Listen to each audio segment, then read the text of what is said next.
A black Cadillac Escalade sat sideways across my driveway gate, like it owned the ground beneath it. Engine running, windows tinted so dark they looked like bruises on the October air. I pulled up in my Honda Civic just after 4 in the afternoon, still thinking about the leftover pasta I was going to heat up for dinner, and my whole body went cold before my brain caught up. I parked on the street, got out slowly. 2 men stepped from the front doors of the Cadillac. Big, tailored suits that cost more than my rent. One cracked his knuckles like he was warming up for something. They positioned themselves between me and my own front door, shoulder to shoulder, a human wall. Then the rear door opened and my sister Vanessa stepped out. She was wearing white, not just any white, my white. The exact wedding dress I had tried on 6 days ago at the bridal boutique on Newberry Street, the one with the lace sleeves and the low back that made me cry when I saw myself in the mirror. My dress, on my sister's body, standing in my driveway. And from the other side of the Cadillac, Daniel Moretti unfolded himself into the daylight and placed his hand on my sister's waist like she had always belonged there. Like I was the stranger. Vanessa looked at me and smiled. Not warm, not cruel, just certain. "You've always lived for me, Kayla. This time, I'm just taking back what's mine." I stood there on the sidewalk in front of my own house in Brookline, Massachusetts, holding my work bag and a half-empty coffee cup, and I watched my fiancé wrap his arm around my sister like I was watching a movie about someone else's life. Daniel looked at me the way you look at a line item on a budget sheet that didn't perform. No anger, no guilt, just a man crossing something off a list. "The engagement is over, Kayla," he said. His voice was smooth, rehearsed. "I've had my attorneys begin the process. The ring, the apartment, the joint accounts. Everything will be handled. I'd prefer this to be civilized." Civilized. The word landed like a slap dressed up in a silk glove. I looked at Vanessa. She was standing tall, chin lifted, one hand resting on Daniel's chest. And that's when I saw them. The pearl earrings. Small, luminous, slightly uneven because they were antique. My grandmother's pearl earrings. Grandma Elaine left them to me specifically in her will, not to Vanessa, not to my mother. To me. The only thing anyone in my family had ever given me that wasn't a hand-me-down or an afterthought. Vanessa was wearing them like they were costume jewelry she'd picked up at a department store. She'd been inside my house. She'd gone through my jewelry box. She'd taken them and put them on before coming here to stand on my doorstep with my fiancé and tell me she was taking what was hers. Daniel gestured to the 2 men flanking my door. "I want this to go smoothly. No scenes, no calls. My legal team will be in touch about the details." The bigger one, the one with the knuckles, spoke for the first time. His voice was flat, practiced. "Don't make this harder than it needs to be, ma'am." The way he said it, like he'd said it before, like there was a script and I was just the latest woman to hear it. Vanessa adjusted the dress at the waist and glanced at Daniel like she was waiting for approval. He gave her a small nod. She turned back to me. "You should thank me, Kayla. I saved you from finding out the hard way." Then she got back in the Cadillac. Daniel followed. The 2 men climbed into the front seats. The doors closed. The engine revved once and the car pulled away from my gate, turned left at the end of the block, and disappeared behind the row of oak trees that lined Walnut Hill Road. Vanessa did not look back. None of them did. I stood in my driveway holding a cold cup of coffee and listened to the October wind push dead leaves across the pavement. My hands were steady. My breathing was even. I was not going to cry in my own driveway. Not for them. Not for any of them. I looked down at the engagement ring still on my finger. A 4-carat diamond that Daniel had presented to me on one knee at the Liberty Hotel 8 weeks ago, while a string quartet played, and the waitstaff pretended not to watch. I pulled it off slowly and held it in my open palm. It caught the last of the afternoon light. $1.8 million. That's what the lawyers would tell me it was worth when they called in 72 hours demanding its return. I set the ring on the concrete step of my front porch, right next to the welcome mat that said, "Home," in cursive letters. Then I walked inside. The house felt wrong immediately. Not ransacked, surgical. Half the bedroom closet was empty, but the hangers were still evenly spaced, like someone had removed every third item over the course of weeks, so the gaps wouldn't be obvious. The bathroom cabinet was cleaned out. My anxiety medication, my backup glasses. My passport was gone from the desk drawer. The external hard drive where I kept personal files, family photos, tax records, gone. Clothes and jewelry I could understand. Vanessa's pettiness had always had a theatrical quality, a flair for the symbolic. But a passport and a hard drive. That wasn't petty. That was strategic. Someone had been in this house multiple times, removing things piece by piece, and I had never noticed because I trusted the people who had keys. I sat on the edge of my bed and let the silence do what silence does when the noise finally stops. It showed me everything I'd missed. The dress fitting was 6 days ago. Vanessa came with me. She helped me zip up the back. She stood behind me in the mirror and said, "You look beautiful, Kay." She called me Kay, the nickname she used when we were kids sharing a bedroom in our parents' house in Newton, back when I still believed she was my best friend. 6 days ago she zipped up my wedding dress and told me I was beautiful. And the whole time she was already wearing Daniel's ring in private. She'd been sleeping with my fiancé for over a year, and she'd stood behind me in that mirror with steady hands and a smile that never flickered. I picked up my phone. 3 missed calls from my mother, Diane. 1 text message. "Vanessa told us everything. Please don't make this ugly, Kayla. Daniel is a good man. Think about the family." 3 missed calls, and not a single one of them was to ask if I was okay. Not one. Think about the family. That phrase had been the background music of my entire life. Think about the family when I gave up my full scholarship to MIT so my parents could redirect the tuition money to help Vanessa attend BU. Think about the family when I co-signed Vanessa's first business loan at 24 and watched her default on it 8 months later while I kept making the payments. Think about the family when Vanessa borrowed $12,000 for an emergency that turned out to be a down payment on a convertible she crashed 3 months later. Think about the family. Always think about the family. Never think about Kayla. 3 months earlier, I still believed I was the luckiest woman in Boston. I need you to understand that, because what comes next doesn't make sense unless you know how completely I believed the lie. My name is Kayla Bennett. I was 32 years old that summer. I worked as a senior cybersecurity engineer at Meridian Defense Systems, a mid-sized defense contractor headquartered in Boston's Seaport District. I was part of a team building a classified encryption system for a Department of Defense contract worth $2.3 billion. The work was intense, technical, and exactly the kind of thing I was built for. I'd been good at systems my whole life, finding patterns, identifying vulnerabilities, building walls that kept the wrong people out. I just never thought to build those walls around my own heart. Daniel Moretti appeared in my life at a charity gala in July, 2 years before the Cadillac showed up at my gate. I didn't want to go to that gala. I hate galas. I hate small talk and canapes and shoes that pinch. But Vanessa insisted. She was working at a financial fund at the time and said it would be good for both of us to be seen. She drove us there. She picked out my dress. She walked me to a table near the back of the ballroom and introduced me to a man in a charcoal suit with silver at his temples and a smile that made you feel like you were the only person in the room. "Kayla, this is Daniel Moretti.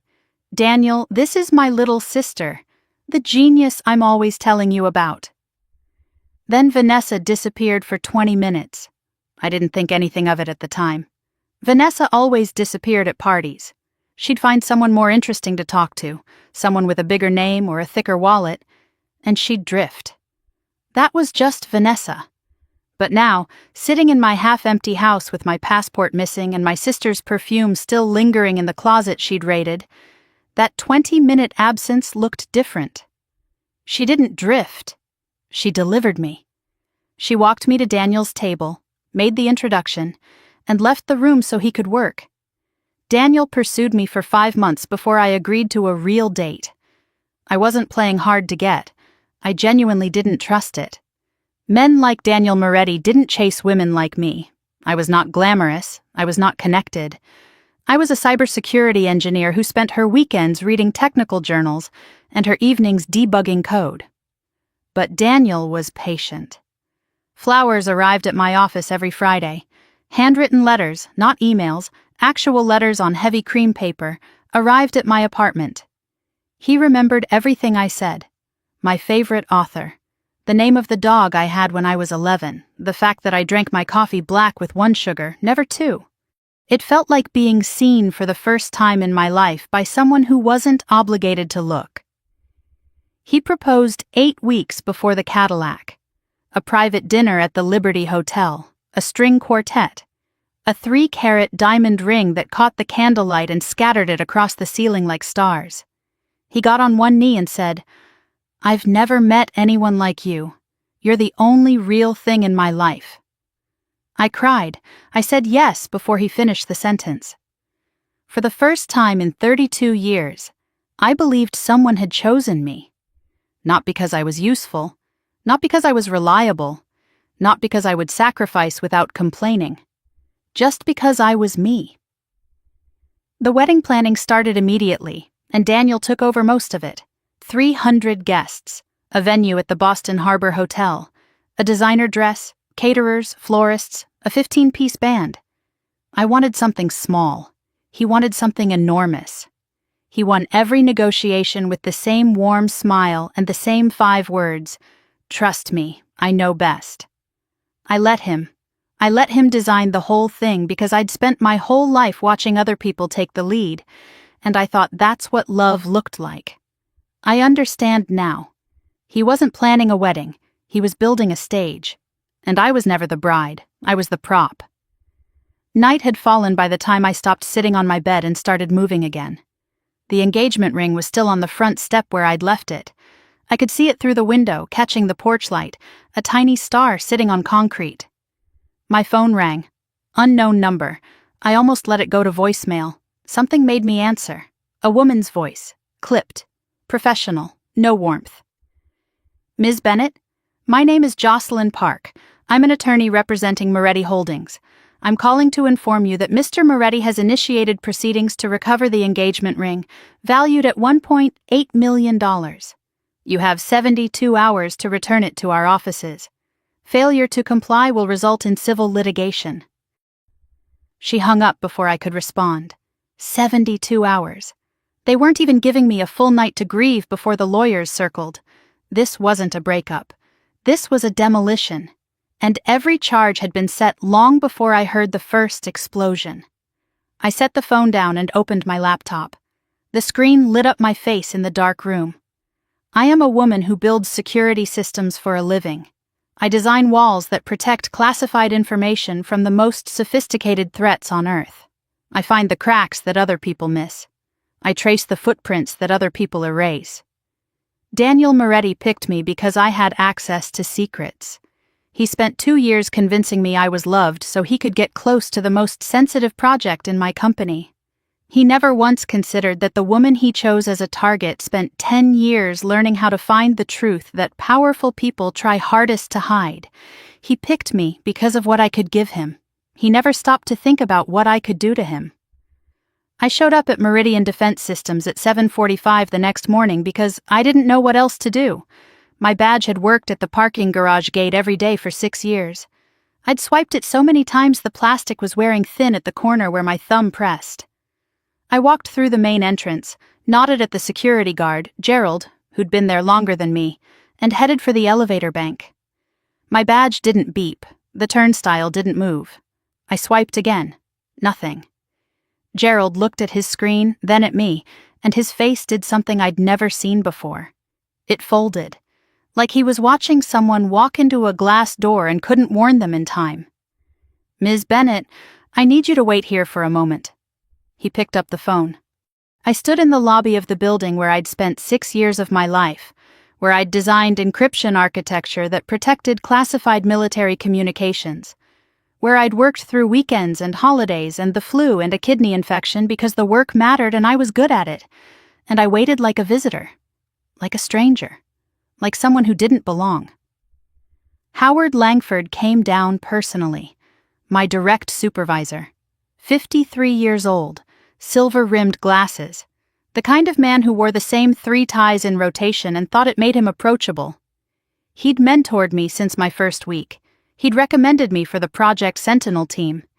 He'd told me once, over late-night takeout in the office during a deadline crunch, that I was the best engineer he'd ever managed. Howard didn't meet my eyes in the lobby. He walked me to a conference room on the 2nd floor, the one with no windows that we used for classified briefings, and closed the door behind us. "Kayla, we need to talk." He sat across from me and placed a folder on the table. Inside were printouts of system access logs. My name, my employee ID, timestamps showing logins to the Project Sentinel database at 2:14 in the morning, 3:47 in the morning, 1:22 in the morning, dates spanning the last 8 months. These logs show unauthorized access to classified project files from your credentials during off hours, Howard said. His voice was flat, professional, like he was reading from a script someone else had written for him. "The security team flagged it last week. We've conducted a preliminary internal review. Kayla, you're being placed on immediate suspension pending a full investigation into potential unauthorized disclosure of classified defense information." The words didn't register at first. They bounced off the surface of my brain like stones skipping on water. Unauthorized disclosure, suspension. I looked at the timestamps again. 2:14 in the morning, 3:47, 1:22. Those were nights I'd stayed at Daniel's penthouse in Back Bay. Nights I'd fallen asleep in his bed while he told me he loved me and I believed him. My laptop would have been in my bag on the chair by the door. My credentials were saved in the browser because Daniel had watched me type my password once and said, "You should save that, babe. You log in too many times a day to type it every time." I'd thought it was a small kindness, a man who paid attention. I looked at Howard. These logins weren't me. "The credentials are yours, Kayla." "Someone used my credentials while I was asleep. Howard, you know me. You know I would never—" "My hands are tied." He closed the folder. "Security has revoked your access. I need your badge, your laptop, and your building key. You'll be contacted by the investigation team within 5 business days." He paused. For a half-second, something flickered behind his glasses. Not guilt, exactly. Something adjacent to it. Then it was gone. "I'm sorry, Kayla, I really am." I handed over my badge, the one with the worn corner, 6 years of swiping reduced to a piece of plastic in a manila envelope. I walked back through the lobby with Howard beside me like an escort, and Gerald the security guard wouldn't look at me. Nobody would look at me. The people I'd worked beside for years suddenly found their shoes fascinating, their phones urgent, the ceiling tiles worthy of deep study. I stepped outside into the October air and stood on the sidewalk and understood, with a clarity that felt like ice water in my veins, that those access logs were fabricated.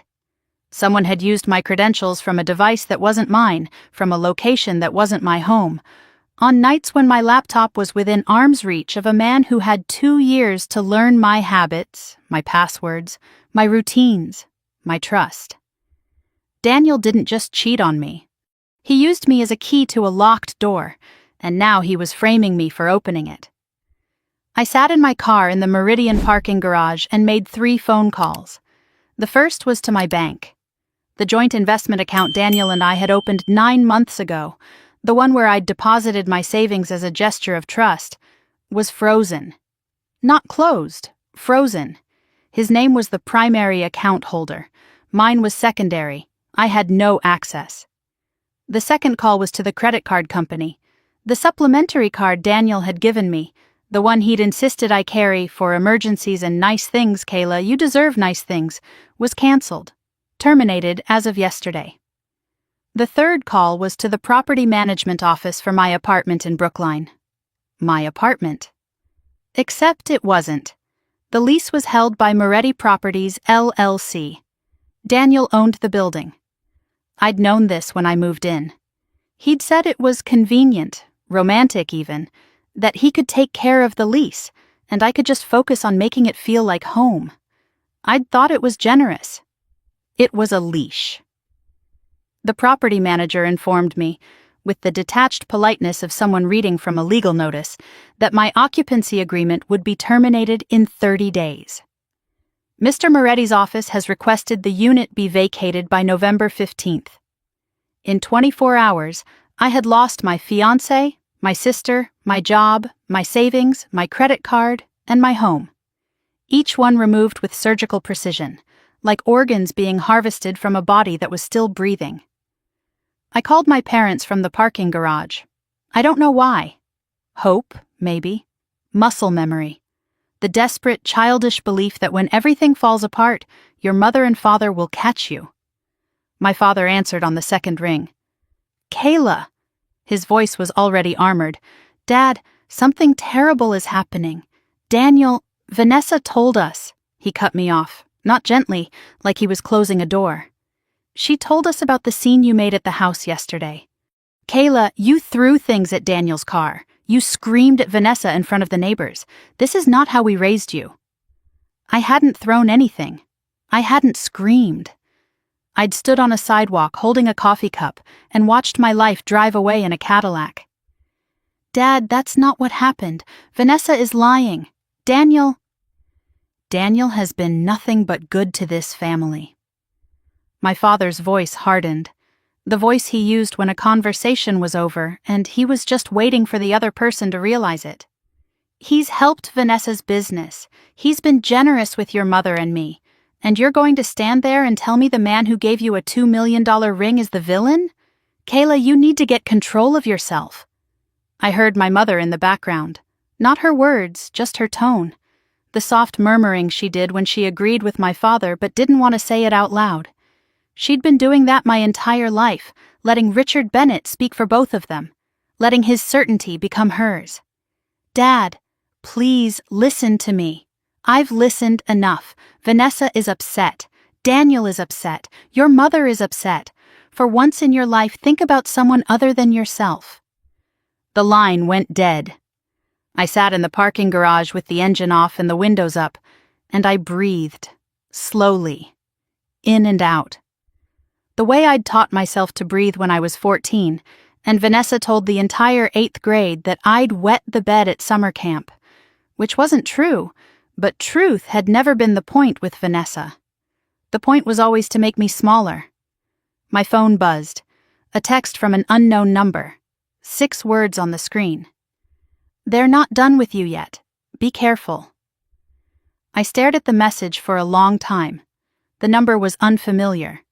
The area code was local, 617, Boston. Someone who knew what was happening. Someone who knew more was coming. Someone who, for reasons I couldn't understand, wanted me to be ready. I screenshot the message, saved it to my phone, and drove to the only place I had left to go. Megan Torres opened her apartment door in Scrubs and immediately knew. She didn't ask what happened. She didn't say, "Are you okay?" She looked at my face and stepped aside and said, "Guest room's yours for as long as you need it. I'll put the kettle on." That's Megan. We'd been friends since freshman year at MIT, back when I still had the scholarship before I gave it up for Vanessa.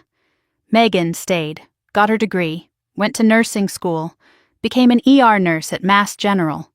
She was the kind of person who could hold a bleeding stranger's hand at 3 a.m. and still show up for brunch on Sunday with a smile that hadn't dimmed. She was also the only person in my life who had never once asked me to be less than I was. I told her everything, from the Cadillac to the dress to the earrings to the access logs to the frozen accounts to my father's voice on the phone. Megan listened without interrupting. When I finished, she was quiet for a moment. Then she said, "Kayla, this isn't a breakup. This is an operation. Someone planned this." "I know. What are you going to do?" I opened my laptop on her kitchen table. What I do best. Find the cracks. I started that night, not with emotion, with methodology. The same approach I used at Meridian when analyzing a potential breach. Identify the intrusion point, map the timeline, follow the data. The access logs. Howard showed me listed timestamps across 8 months. I pulled up my personal calendar, cross-referencing every flagged date with my own records. Every single unauthorized login occurred on a night I spent at Daniel's penthouse. Not one exception. Whoever accessed the system used my credentials from a device that connected through an IP address I didn't recognize, but the connection was routed through a VPN configured to appear as if it originated from a device registered to my home network. Someone had cloned my network signature. That required technical knowledge, serious technical knowledge. Not Daniel's level. He was a deal maker, a money man, a face. He didn't build systems. He bought people who did, which meant someone with genuine cybersecurity skills had configured this setup. Someone who understood Meridian's internal network architecture well enough to spoof a connection that fooled the security team's automated monitoring. Someone inside the company. I thought about my team, the people I'd worked with daily on Project Sentinel, 6 engineers, 2 analysts, 1 project coordinator. I trusted all of them. But trust was the currency that had bankrupted me this week, so I set it aside and looked at the data instead. One name kept surfacing in my memory, not because of what he'd done, but because of what he'd stopped doing. Marcus Webb, 36 years old, mid-level systems engineer. He'd been on my team for 3 years. Good work, not exceptional. Quiet, kept to himself. He and I used to grab lunch together once a week, not because we were close friends, but because we were both the kind of people who ate at their desks and occasionally felt guilty about it. 3 weeks ago, Marcus stopped eating lunch with me. He stopped making eye contact in meetings. He started leaving early, something he'd never done in 3 years. And 2 months ago, at a team happy hour at a bar in the Seaport, Marcus asked me a question that I'd laughed off at the time but now replayed in my head like a siren. "Hey Kayla, random question. For that presentation I'm putting together on internal architecture, can you walk me through how the Sentinel encryption layers interface with the external access protocols?" I'd explained it, casually, between sips of a gin and tonic, because he was a colleague and it was a reasonable question and I had no reason to guard the answer. Except now, sitting at Megan's kitchen table with my career in ruins, I realized Marcus had never given that presentation. I'd checked the internal share drive twice in the following weeks, and there was nothing. He'd asked for classified architectural details for a presentation that didn't exist. The next morning, I made a decision. I needed someone outside the system. Someone who could dig into the financial and personal connections I couldn't access from a laptop in my friend's guest room. I needed a private investigator. Megan knew someone. Her uncle's former partner on the Boston police force, a man named Frank DeLuca, 58 years old, retired from the force after 30 years, the last 12 in the financial crimes unit. Now he worked private cases out of a one-room office in Dorchester above a dry cleaner. I called him. His voice was gravel and black coffee. I gave him the short version. He was quiet for 10 seconds after I finished, which I would learn was Frank's way of deciding whether you were worth his time. "Ms. Bennett, if your target is Daniel Moretti, you need to understand something. I've seen his name come across desks for years. Never enough to stick, but always enough to notice. The man doesn't leave fingerprints. He leaves other people's fingerprints." "I know. He left mine." Another pause. "Come to my office tomorrow. Bring everything you have. And Ms. Bennett, if this goes where I think it's going to get worse before it gets better. Probably a lot worse." "I don't have anything left to lose, Mr. DeLuca." Yeah, that's what people always say right before they find out they do. That evening I drove to Newton. I didn't plan to.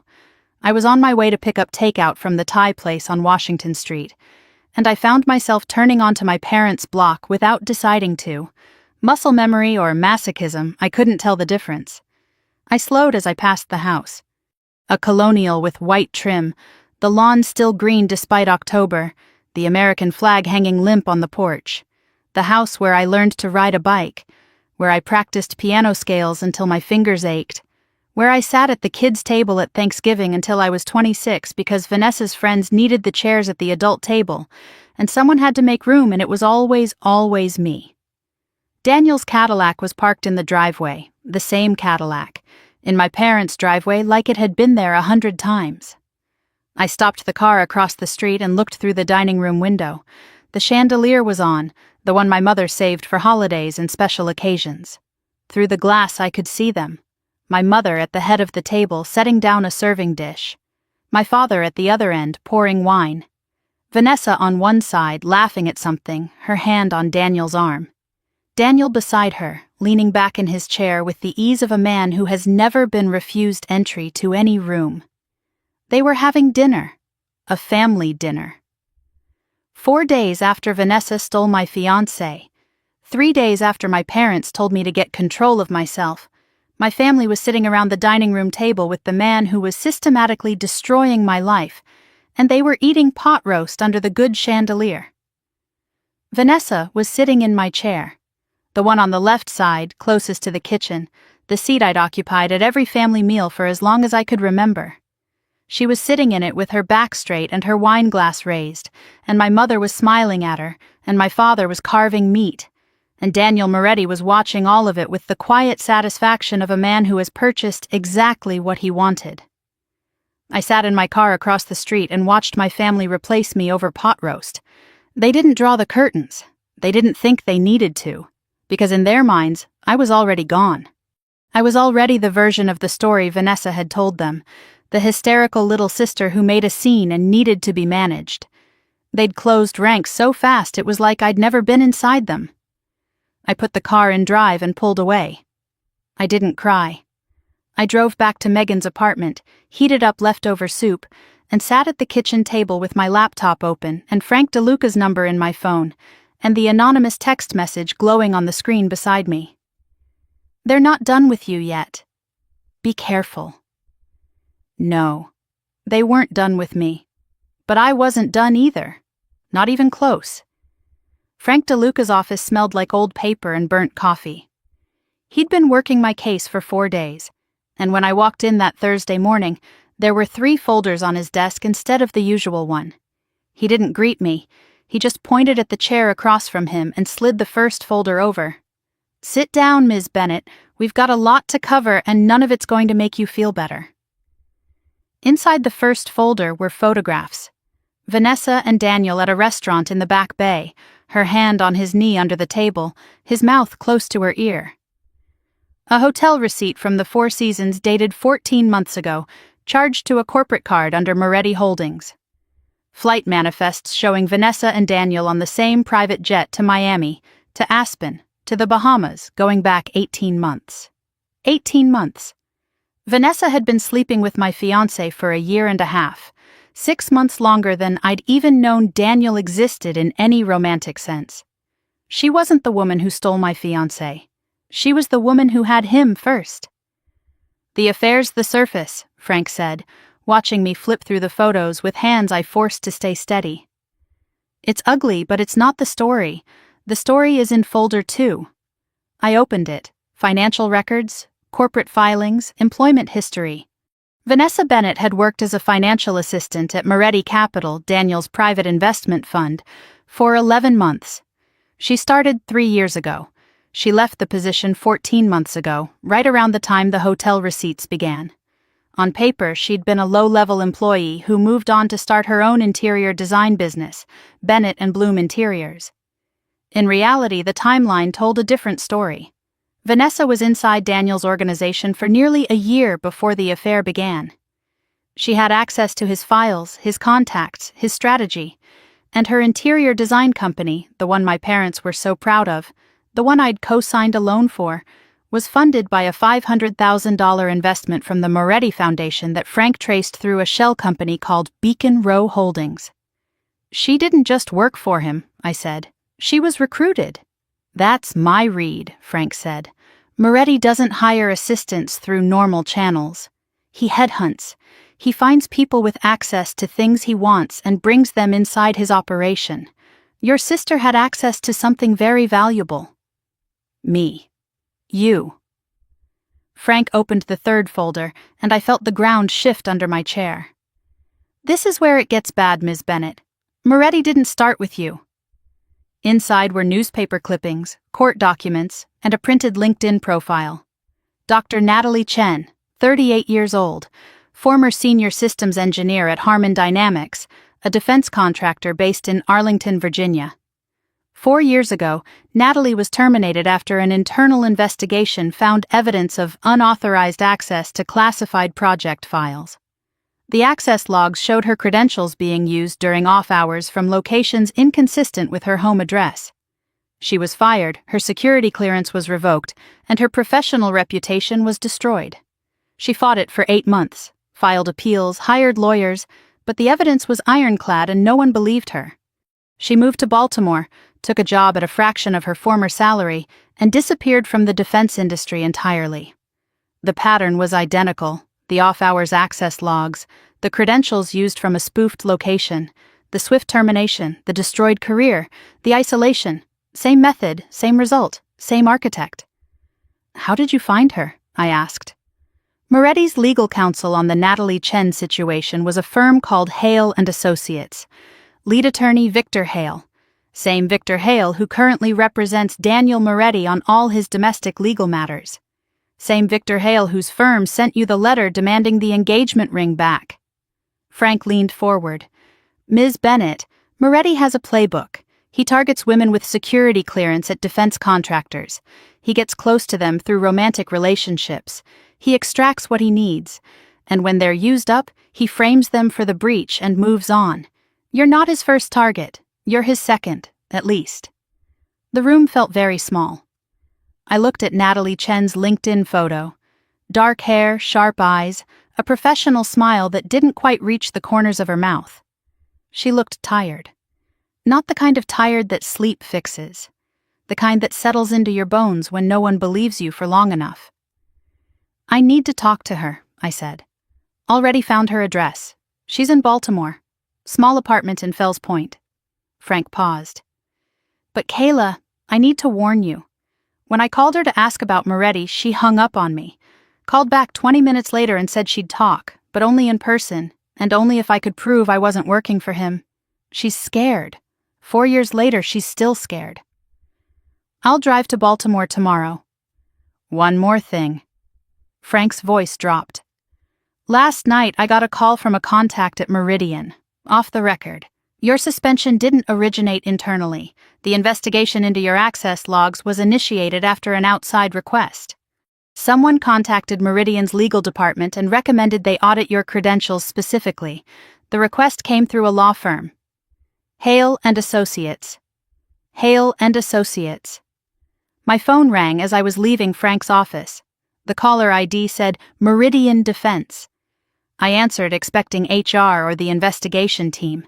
Instead, I heard a voice I knew well. Howard Langford, my supervisor. The man who'd taken my badge and walked me out of the building. But his tone was different now. Lower, faster. Like a man speaking into a phone he didn't want anyone to see him holding. "Kayla, I can't talk long. I need you to listen." "Howard, the investigation into your access logs. It didn't come from security. It didn't come from our team. Someone outside the company made a formal request to our legal department, and legal ordered the audit. I was told to initiate the suspension. I pushed back. I told them your record was impeccable. They said it didn't matter. The request came with documentation that made it impossible to ignore." "Who made the request?" "I can't say that on the phone. All I can tell you is that I was given a letter to sign, a recommendation for immediate suspension based on the audit findings. I didn't write it. I didn't investigate it. I was handed a finished document and told to sign it and deliver the news." "Howard, you could have warned me." Silence. Then, "I have a family, Kayla, a mortgage, 2 kids in college." When the letter landed on my desk, it came with an implication. Not a threat, an implication. The kind that doesn't need to be said out loud. He paused. "I'm sorry. I'm sorrier than you know. But I can't do more than this." The line went dead. I sat in my car outside Frank's office and replayed his words. Howard hadn't just been pressured. He'd been afraid. And whatever scared a man who'd spent 30 years in defense contracting was bigger than a jealous ex-fiancé settling a personal score. This was institutional. This was organized. And whoever was pulling the strings had enough power to reach inside a classified defense contractor and rearrange the furniture without leaving a mark. The next morning I drove to Baltimore. 3.5 hours on I-95 with nothing but my thoughts and a thermos of gas station coffee. I replayed everything. The charity gala where Vanessa introduced me to Daniel. The 20 minutes she disappeared. The 2 years of pursuit. The flowers, the letters, the weekend trips. The proposal, the access logs, the framing, Howard's phone call. Every piece fit together like a circuit board. Each connection deliberate, each pathway designed to carry information in one direction, from me to Daniel, and to carry blame in the other direction, from Daniel to me. Natalie Chen lived in a third-floor walk-up in Fells Point, a neighborhood of cobblestone streets and brick row houses that smelled like the harbor. She opened the door on the chain and looked at me through the gap for a full 10 seconds before letting me in. She was thinner than her LinkedIn photo. Her apartment was clean but sparse, the kind of space that belongs to someone who stopped decorating because they stopped planning to stay. We sat at her kitchen table and she poured me water from a filtered pitcher and didn't speak until I did. I told her everything. The Cadillac, the dress, the access logs, Frank's findings, the identical pattern.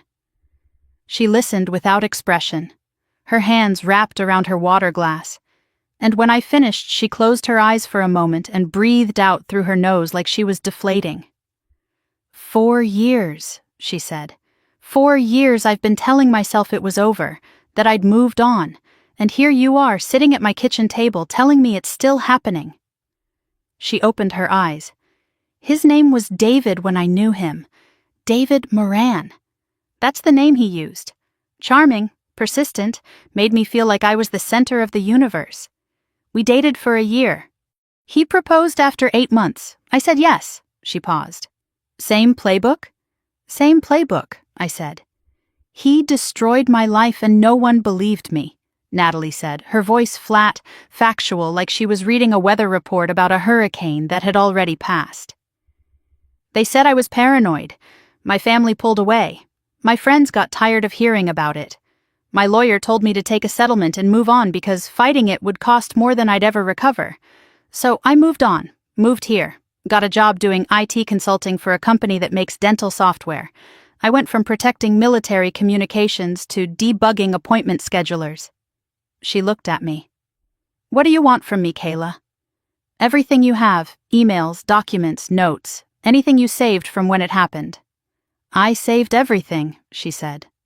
She stood and went to her bedroom closet, came back with a cardboard box, the kind you buy at an office supply store, taped shut with packing tape that had yellowed with age. I kept it because I knew someone else would show up eventually. I just didn't think it would take 4 years.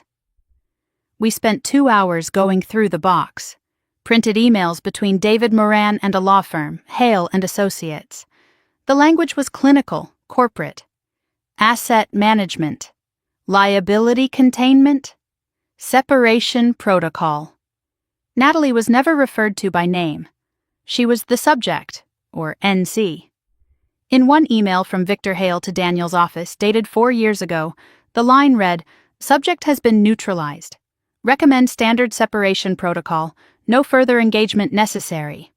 Neutralized. Like she was a threat that had been diffused, like she was a malfunction in a system that needed to be patched and forgotten. I was reading my own future in the language of Natalie's past.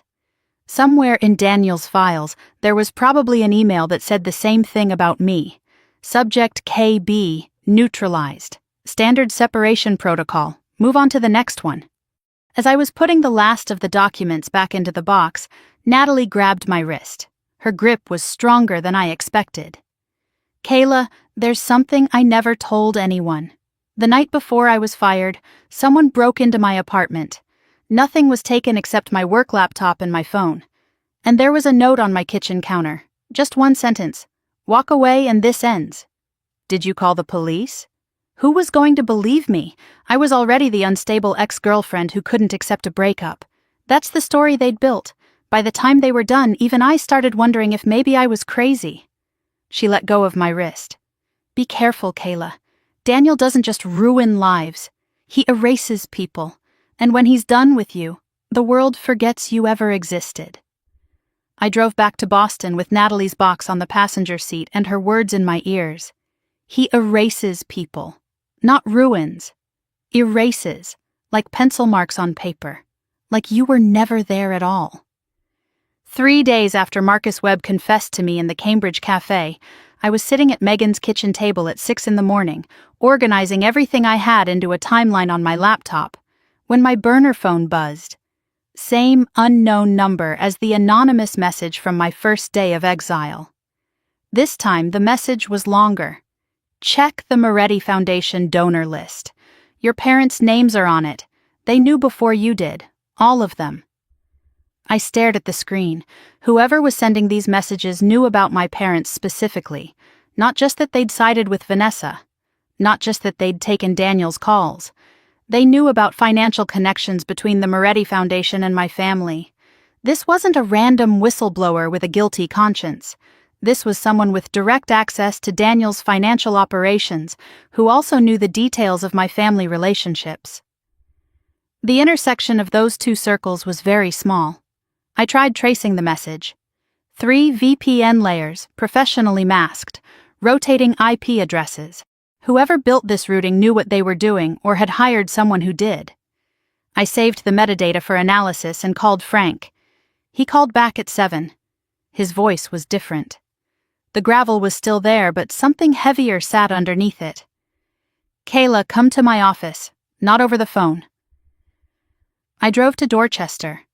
Frank slid a folder across his desk, and I was starting to understand that Frank communicated bad news the way other people communicated weather. Matter-of-factly, without cushioning, because cushioning wasted time that could be spent doing something about it. Inside the folder were financial records from the Moretti Foundation's public filings, cross-referenced with corporate registration documents Frank had pulled through his contacts. A $500,000 payment from the Moretti Foundation, routed through Beacon Row Holdings, deposited into the operating account of Bennett and Bloom Interiors, Vanessa's company, 6 months before Daniel proposed to me. The investment predates the proposal, Frank said. That means the arrangement between Daniel and your family was locked in before he ever put a ring on your finger. The proposal wasn't the start of anything. It was a milestone in something that had been running for months. My parents knew. Before the ring. Before the gala. Before Daniel kissed me for the first time and told me I was extraordinary. My parents knew he was coming for me, and they took his money and set the table and watched. I drove to Newton without calling ahead. The colonial with the white trim and the American flag looked the same as it always did.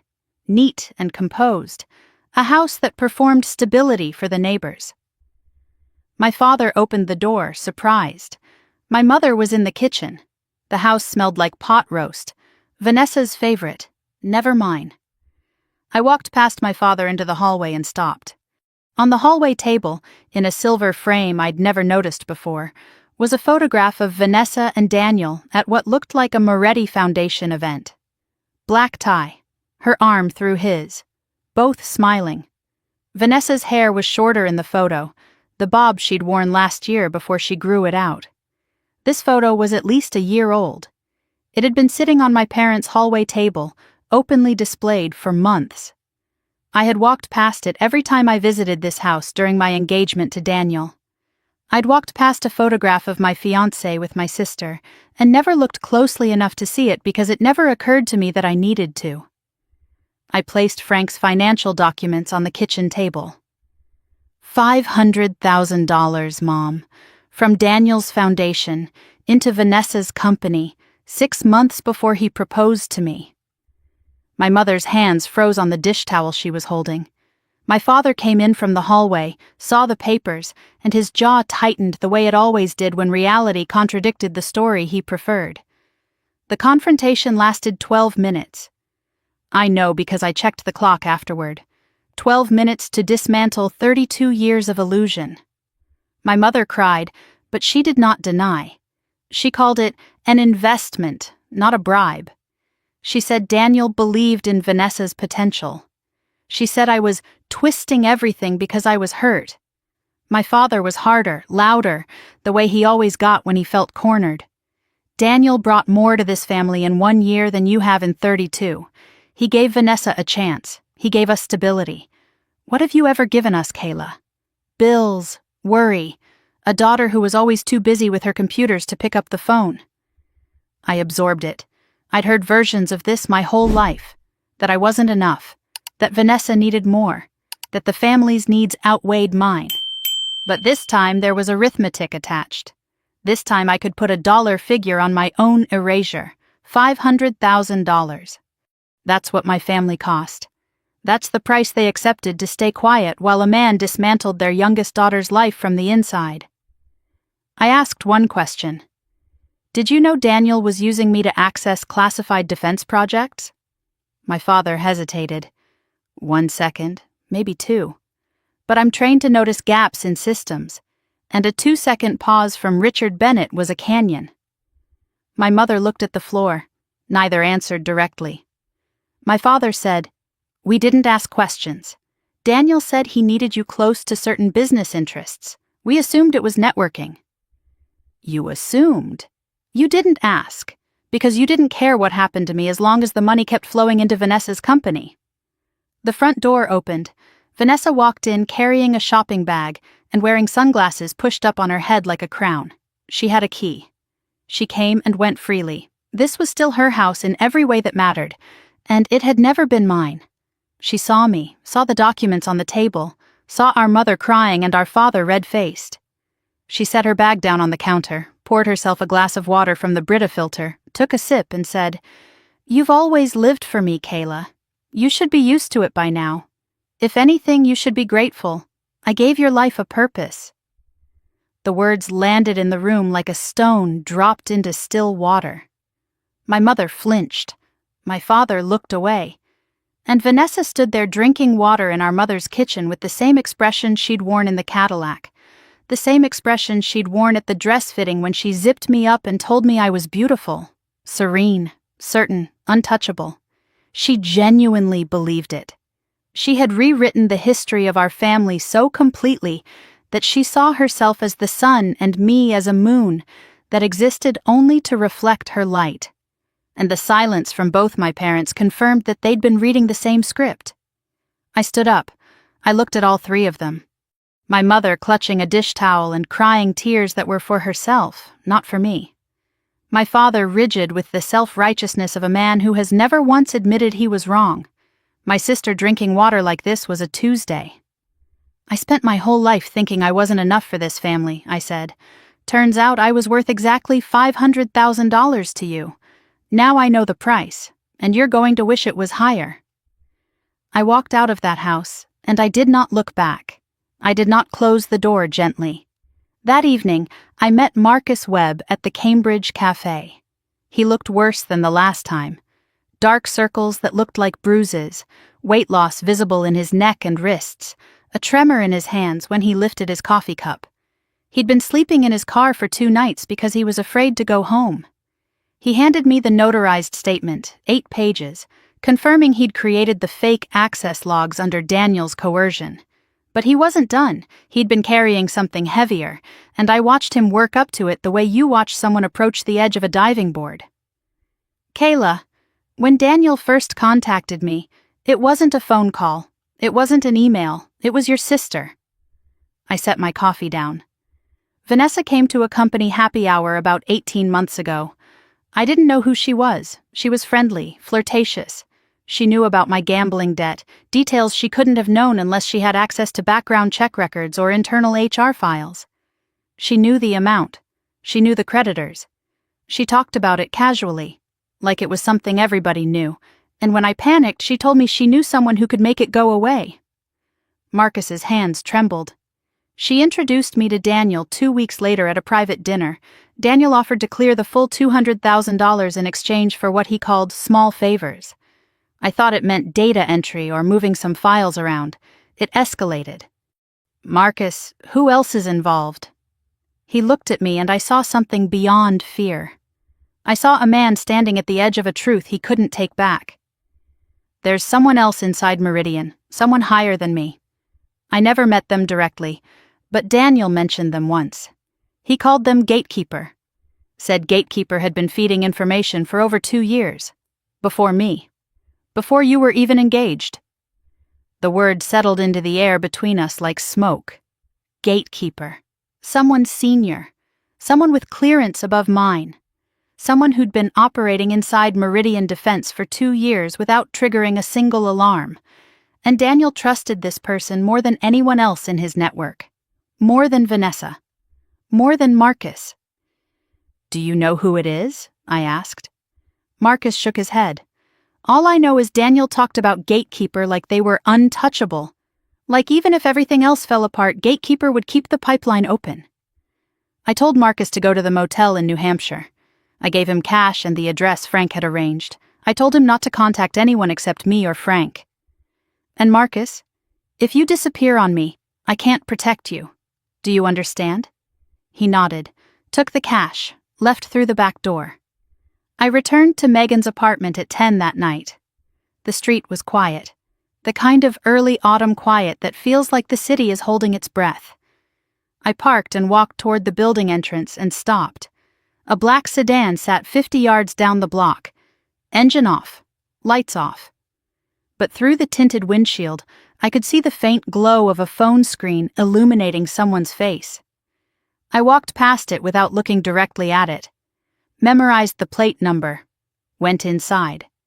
Megan was in the kitchen, standing by the counter with her phone in her hand, and an expression I hadn't seen on her face since the night she told me about her mother's cancer diagnosis.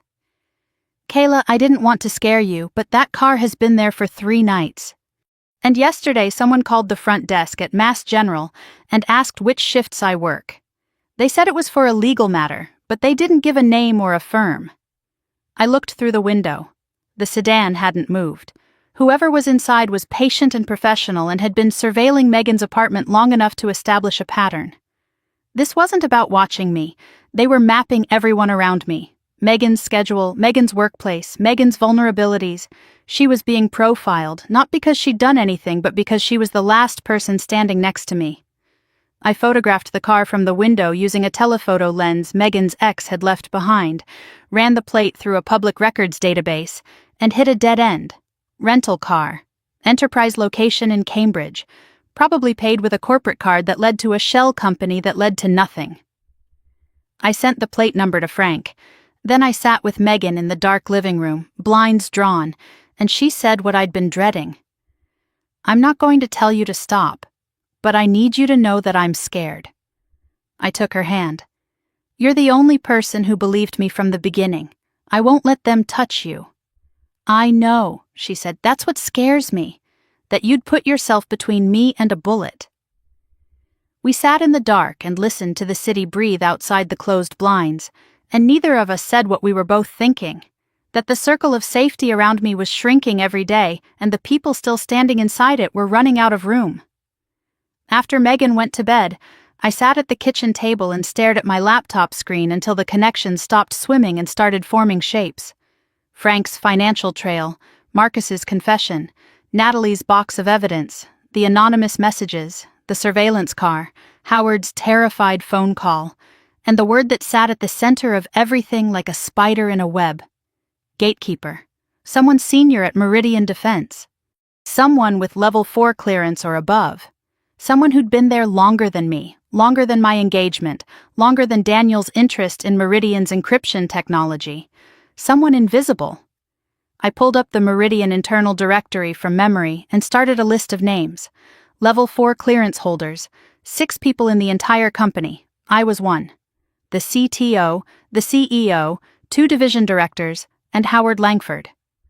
My phone buzzed. "Marcus, sent 2 minutes ago." "I'm at the motel. I'm safe." "But Kayla, I forgot to tell you something. The hard drive I copied from Daniel's office. I still have it. I was too scared to mention it today. It has everything. Emails, names, dates. Gatekeeper's real identity. I think it's someone you know." I read the message 3 times. Then I closed my eyes and pressed my forehead against the cool surface of the kitchen table and let the weight of it settle over me. Someone I knew. Someone I'd worked beside, eaten lunch with, trusted with my career and my safety and my future. Someone who smiled at me every day while selling me to the man who was dismantling my life. 4 days ago, I had lost everything. Tonight I was closer to the truth than I'd ever been. And the truth I was beginning to understand was going to hurt worse than the lies. I called the FBI field office in Boston at 8:12 in the morning from a burner phone I'd bought at a CVS in Somerville. I asked for the counterintelligence division.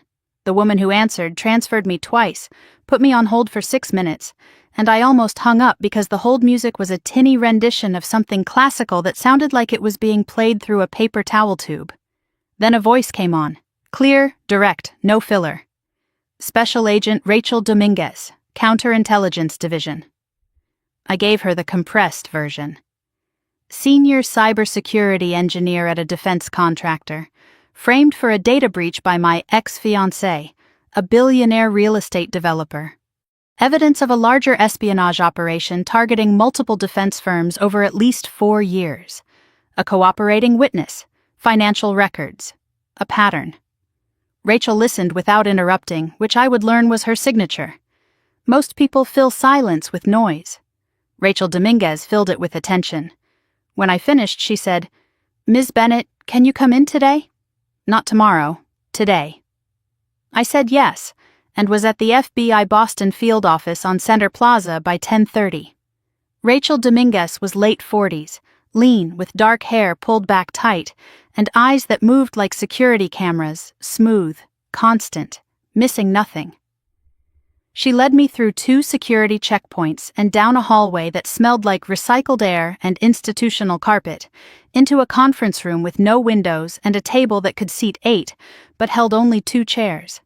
She placed a digital recorder between us and sat down.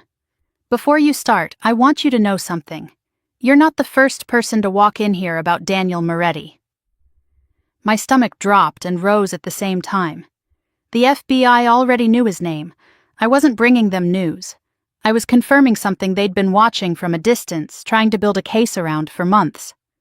"How long?" I asked. "I can't give you specifics, but approximately 8 months.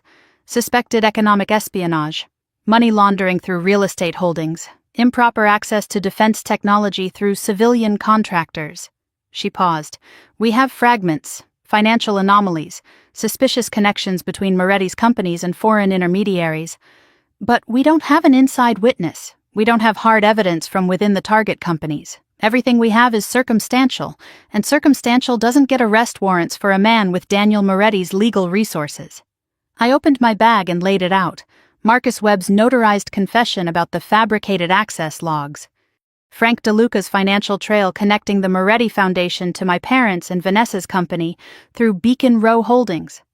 The documents from Natalie Chen's box, including Victor Hale's emails about subject neutralization and separation protocol. The pattern, 2 women, 2 defense contractors, identical methods, identical outcomes. And the name. There's someone inside Meridian Defense, a mole. Daniel calls them Gatekeeper. They've been operating for at least 2 years, possibly longer. Rachel's expression shifted when I said the word. It was small, controlled, the kind of micro-reaction that most people wouldn't catch. But I'd spent 10 years reading systems for anomalies, and a human face is just another system. She'd heard the name before. The FBI knew Gatekeeper existed but couldn't identify who was behind it. I was the missing variable. "Mrs. Bennett," Rachel said, after reviewing the documents for several minutes, "what you're describing could be the break we've been waiting for. But I have to be transparent. If you cooperate formally, if you become a federal witness, Daniel Moretti will know, his legal team will know, and based on what we've observed, his response to perceived threats is aggressive and immediate." "He already took my job, my home, my family, and my fiancé," I said. "What's left to lose?" Rachel looked at me steadily. "Your safety, and the safety of the people around you." I thought about Megan, the black sedan outside her apartment, the calls to her hospital. "I understand the risk," I said. "I'm not asking you to protect me from it. I'm asking you to use what I'm giving you before he does it to someone else." I was leaving the FBI building, walking down the front steps into the midday sun, when Megan called. Her voice was tight, controlled the way it gets when she's managing a crisis in the ER and can't afford to panic. "Kayla, have you seen the news?" I pulled out my phone. A Boston Globe feature article, posted 2 hours ago. The headline hit me like a fist wrapped in newsprint. Former defense contractor employee under investigation for data breach claims billionaire ex-fiancé framed her. Sources say otherwise. I stood on the sidewalk and read it. The article was a demolition job disguised as journalism. Anonymous sources close to the Moretti family described me as obsessive, unable to accept the end of the relationship, increasingly erratic since the engagement ended. The writer quoted a family member who asked not to be named, saying I had a history of emotional volatility. And then, buried in the fourth paragraph like a knife slipped between ribs, a detail that made my vision blur. The article mentioned that I had been prescribed anxiety medication, implying a pattern of mental instability. My anxiety medication. The bottles that vanished from my bathroom cabinet when the house was surgically emptied in October. Someone hadn't just taken them to destabilize me. They'd taken the prescription labels, the pharmacy information, the dosage records, and fed them to a reporter as evidence that I was falling apart. The theft wasn't petty. It was ammunition. The article quoted Vanessa directly. My sister needs professional help. I love her, but she's been spiraling since the engagement ended. I'm worried about her safety, and honestly about the safety of people around her. The concerned sister performance, pitch perfect. Vanessa sounded caring, not cruel. Worried, not vindictive. A reader scrolling through the Globe on their lunch break would see a troubled young woman and a compassionate older sister trying to help. They wouldn't see the Cadillac, they wouldn't see the wedding dress, they wouldn't see the pearl earrings or the $500,000, or the email that said, "Subject has been neutralized." I scrolled through the comments because I am a human being, and human beings do stupid things when they're hurt. Most of them sided with Vanessa. This poor woman needs therapy, not a lawsuit. Another gold digger mad she got dumped by a billionaire. The sister sounds like a saint for putting up with this. Classic scorned woman syndrome. Each comment was a small incision. I closed the phone. I did not read anymore. The professional fallout came fast. Megan called again an hour later. Mass General Hospital had received 3 anonymous phone calls that morning. The first accused Megan of harboring a person under federal investigation and demanded to know if the hospital condoned such behavior from its nursing staff. The second requested Megan's shift schedule for a legal matter, but refused to provide a name or firm. The third was the simplest and the worst. A man's voice, calm, unhurried. Tell your friend to stop before someone gets hurt. Megan's supervisor had called her in and told her, with the discomfort of a man who didn't want to be involved, that she needed to sort out her personal life before it affected the department. Megan was holding. But holding has a shelf life. I called Frank. They're going after Megan now. They're cutting your support network, Frank said, his voice flat with recognition. Standard playbook for people with Moretti's resources. Isolate the target, remove every ally, make it so expensive and painful to stand next to you that everyone steps away. Then they crush you alone. How do I stop it? You move faster than they expect. I drove to Baltimore the next morning. Not just to warn Natalie that the FBI investigation was accelerating and her name might surface publicly. I needed her files again, her old emails, her contacts, anything from 4 years ago that might connect to what was happening now. Natalie opened the door looking like she hadn't slept since my last visit. She'd seen the Globe article. "It's happening again," she said. She didn't mean to me, she meant to herself. Watching my story in the news had pulled the stitches out of wounds she'd spent 4 years closing. The same playbook, the media, the anonymous sources, the concerned family members. They did exactly this to me in Virginia.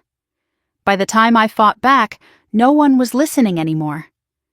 Natalie retrieved the box from her closet, the same cardboard box she'd shown me before, but this time she dug deeper, pulling out a flash drive and a stack of handwritten notes she'd made during the worst months. I saved everything because I knew one day someone else would need it, she said. I just didn't think it would take 4 years. I went through the materials at her kitchen table. In the printed email chains between Daniel's office and Victor Hale's firm, I found what I was looking for. The language was clean, corporate, the kind of writing designed to say everything while admitting nothing. Asset management. Liability containment. Recommend standard separation protocol.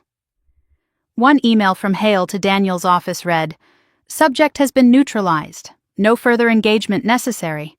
Recommend archiving all communications related to NC and transitioning focus to pipeline development." Pipeline development. That meant there was a process, a system for identifying, targeting, and discarding women. Natalie wasn't a one-time mistake. She was a product line that had been retired and replaced. Natalie grabbed my arm as I was packing the files. Her fingers pressed into my wrist hard enough that I felt her pulse against mine. "Kayla, there's one more thing. Something I never told the lawyers, never told the police, never told anyone." She let go and sat back, crossing her arms like she was holding herself together. "The night before I was fired, someone broke into my apartment. I came home and the door was unlocked. Nothing looked wrong at first. But my work laptop was gone. My phone was gone. And on the kitchen counter there was a note. White paper, printed, no handwriting. One sentence. "Walk away, and this ends." "Did you report it?" "To who?"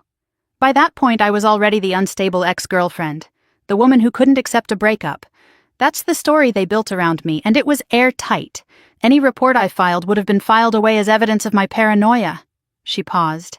"Kayla, be careful. Daniel doesn't just ruin lives. He erases people. When he's done with you, the world forgets you existed." I drove back to Boston with her words filling the car like smoke. He erases people. 4 years later, Natalie Chen was alive but invisible. A ghost in a third-floor walk-up doing IT support for a dental software company. Everything she'd built, her career, her credibility, her identity, had been compressed into a single line in a lawyer's email and filed away under neutralized. That night, I tried Marcus. His number rang 6 times and went to voicemail. I tried again. Same thing. I texted, "Marcus, I need confirmation you're okay. Call me." 30 minutes. Nothing. The apartment was quiet. Megan was working a night shift. I sat at the kitchen table with my phone face up on the surface, watching it not ring. I called Frank. He tried the motel directly. The front desk said Marcus checked out 6 hours ago, left in a hurry.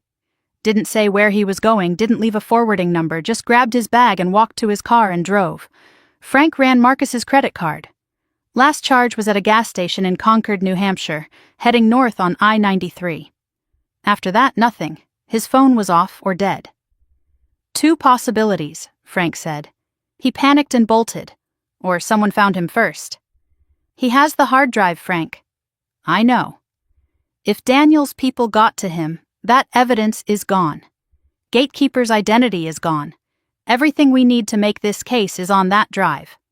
I know that too. Silence on the line. Kayla, we've still got Marcus's notarized statement. We've got my financial records. We've got Natalie's documents. We've got the FBI investigation. The hard drive would have been the crown jewel, but we're not dead in the water without it. We're close to dead. Close isn't dead. I sat in my car in Megan's parking lot after Frank hung up. Rain had started, light and steady, the kind that doesn't know when to stop. I watched it bead on the windshield and thought about Natalie's words. He erases people. Marcus could be erased right now, vanishing into the White Mountains with a hard drive full of evidence and a head full of fear, slowly becoming another person who tried to fight Daniel Moretti and disappeared. For the first time since the Cadillac pulled up to my gate, I considered the possibility that I might lose. That Daniel was too insulated, too connected, too lawyered up to be brought down by one woman with a laptop and a retired cop and a box of 4-year-old emails. That the FBI might be too slow, that Marcus might never surface, that my family would never believe me because believing me would cost them $500,000, and the comfort of the story they'd chosen. The doubt was real, and it was heavy, and it sat on my chest like a stone. Then I went inside, opened my laptop, and looked at the map I'd been building. Names, dates, money flows, connection lines drawn between Daniel, Vanessa, Victor Hale, Marcus, Natalie, Howard, my parents, Meridian Defense. The map was incomplete. It had holes where the hard drive should have been, where Gatekeeper's identity should have been. But it was more than Natalie ever had, more than anyone had ever assembled against Daniel Moretti. And I had something else. Something Daniel's algorithms hadn't accounted for. I knew the pattern now. I'd seen it from the inside, and from 4 years in the past, and from the wreckage of 2 women's lives. I knew how he operated, how he selected, how he approached, how he extracted, how he framed, how he erased. And patterns, once identified, can be predicted. And predictions can be weaponized. Just before midnight, my burner phone lit up. Same unknown number, longer message this time. Marcus is alive. He ran on his own. The hard drive is still with him. But you need to find him before Friday. After Friday, it won't matter. Daniel is planning to leave the country. Once he's gone, Gatekeeper disappears, and you'll never prove anything. You're running out of time. I read it 3 times, screenshotted it, sent it to Frank and Rachel simultaneously. Then, for the first time, I typed a reply. Who are you? 3 dots appeared on the screen. Someone was typing. My heart hammered against my ribs. The dots pulsed for 5 seconds. 10, 15. Then they stopped. No message came. Whoever was feeding me information had just handed me a clock. 4 days. 4 days to find Marcus, recover the hard drive, expose Gatekeeper, and bring down a man who had spent a decade erasing women like me. I didn't know if 4 days was enough. But I knew one thing with the kind of certainty that lives in your bones, not your brain. I was done waiting for someone else to save me. Wednesday morning, 2 days before the anonymous sender's Friday deadline. Frank picked me up at Megan's apartment at 6 in the morning in his 10-year-old Ford Taurus that smelled like pine air freshener and the ghost of 1,000 stakeouts. We drove north on I-93 toward New Hampshire, chasing a man who didn't want to be found with evidence that could bring down an empire. The motel in Nashua was a 2-story cinder block rectangle off Route 101A, the kind of place that charged by the night and didn't ask questions. Marcus's room had been cleaned. The front desk clerk, a woman in her 60s with reading glasses on a chain, confirmed he'd left around 4 in the afternoon 2 days ago. Alone. Looked agitated. Carried a backpack and a laptop bag. Didn't say where he was going. Paid cash for his last night. Frank showed his old badge, the retired one that still opened doors when you flashed it fast enough, and the clerk let us check the room. Nothing. Sheets changed, trash emptied, minibar untouched. He'd left clean. Frank drove us to the gas station in Concord, where Marcus's last credit card charge had pinged, a Sunoco on the edge of the highway. Frank talked to the manager, showed Marcus's photo on his phone, and got access to the security footage. There he was, time-stamped 37 hours ago, alone, no one following him. He filled his tank, went inside, bought a bottle of water and a pack of cigarettes, came back out, got in his car, and drove north. His face on the footage was the face of a man running from something he couldn't see, not hurt, not restrained, terrified and free, which was almost worse because it meant the threat was in his head, and you can't outrun what's inside your own skull. Frank knew people in New Hampshire, former colleagues from the Boston PD who'd retired to the quiet towns north of Concord, guys who did private security work and kept their ears close to the ground. He made calls from the Sunoco parking lot while I sat in the passenger seat analyzing the anonymous messages on my laptop. 3 messages now. I laid them side by side and looked at the metadata. The timestamps formed a pattern I hadn't noticed before. The first message arrived within 30 minutes of my suspension from Meridian. The second arrived the morning after Marcus confessed to me at the cafe. The third arrived the night Marcus disappeared. Each message was sent within a tight window following a significant event in my case. The sender wasn't operating on a schedule. They were operating on a trigger. They were watching events unfold and responding in near real time. This person had either direct access to Daniel's communications, active surveillance on me, or both. Not a distant tipster dropping breadcrumbs. Someone inside the machine watching the gears turn, whispering through the gaps. By noon, Frank had a lead. One of his contacts, a retired detective now doing PI work in the Lakes region, had spotted a car matching Marcus's description at a budget motel in Lincoln, a small town near the White Mountains, 3 hours north. We drove. I used the time to dig deeper into the anonymous messages, trying to crack the VPN layering, running the routing through tools I'd built during my work at Meridian. Whoever configured the anonymization knew what they were doing, but had made one small error. The third message used a slightly different encryption handshake than the first two, suggesting the sender had switched devices or locations in a hurry. The error was tiny, invisible to most analysis, but I wasn't most analysts. I flagged it and moved on. I'd crack it later.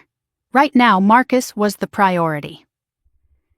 We arrived at the Lincoln Motel at 3 in the afternoon, a place called the Timberline Lodge, though there was no timber and no lodge, just a long row of doors painted green against a backdrop of mountains turning orange and red with autumn. Frank checked the lot. Marcus's car was parked in front of room 14. We knocked. Silence. Knocked again. The curtain moved. A face appeared in the gap between the fabric and the window frame. Hollow eyes, 3 days of stubble, skin the color of old paper. Marcus opened the door. He looked like he'd been buried alive and had just finished digging himself out.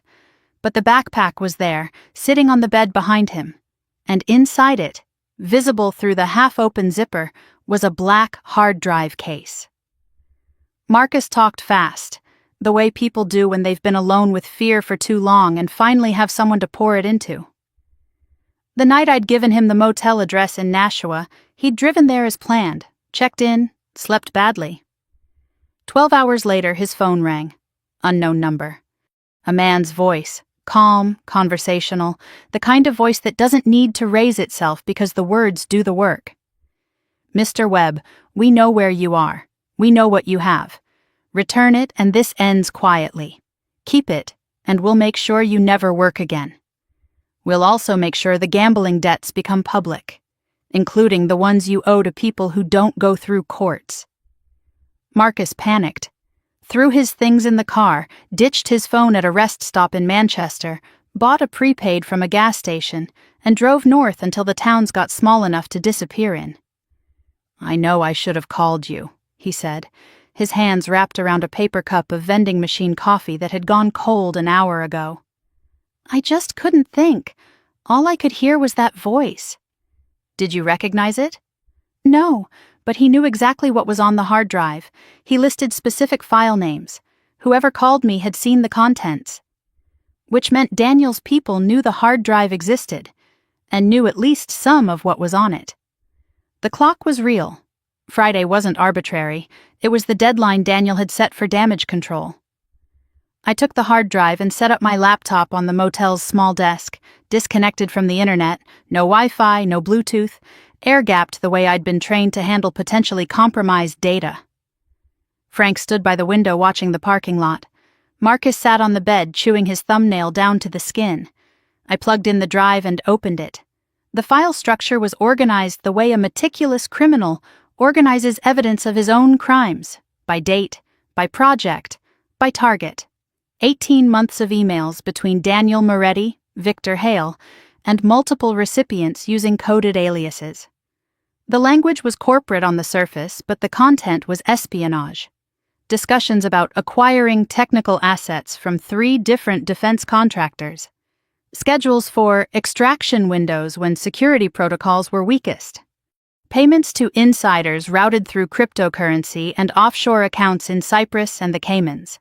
I found a folder labeled Meridian Active. Inside were technical schematics I recognized immediately because I'd designed them.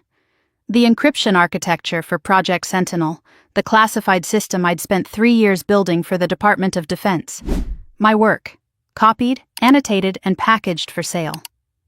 The buyer communications referenced a foreign intermediary whose digital signature pointed to a shell company with ties to a nation-state intelligence service.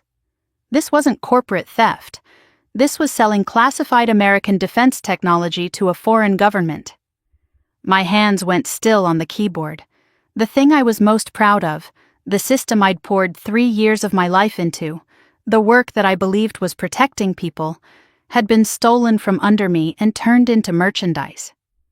Deeper in the files, I found the folder I'd been hunting for. Subject line: Gatekeeper, Monthly Report. A series of status updates sent to Daniel from inside Meridian Defense. Technical details about project timelines, security protocols, personnel changes, budget allocations. The sender's alias was GK7. The reports were thorough, precise, written by someone who understood classified defense systems from the inside out. I cross-referenced the technical details in the emails with information only accessible to holders of Level 4 security clearance at Meridian.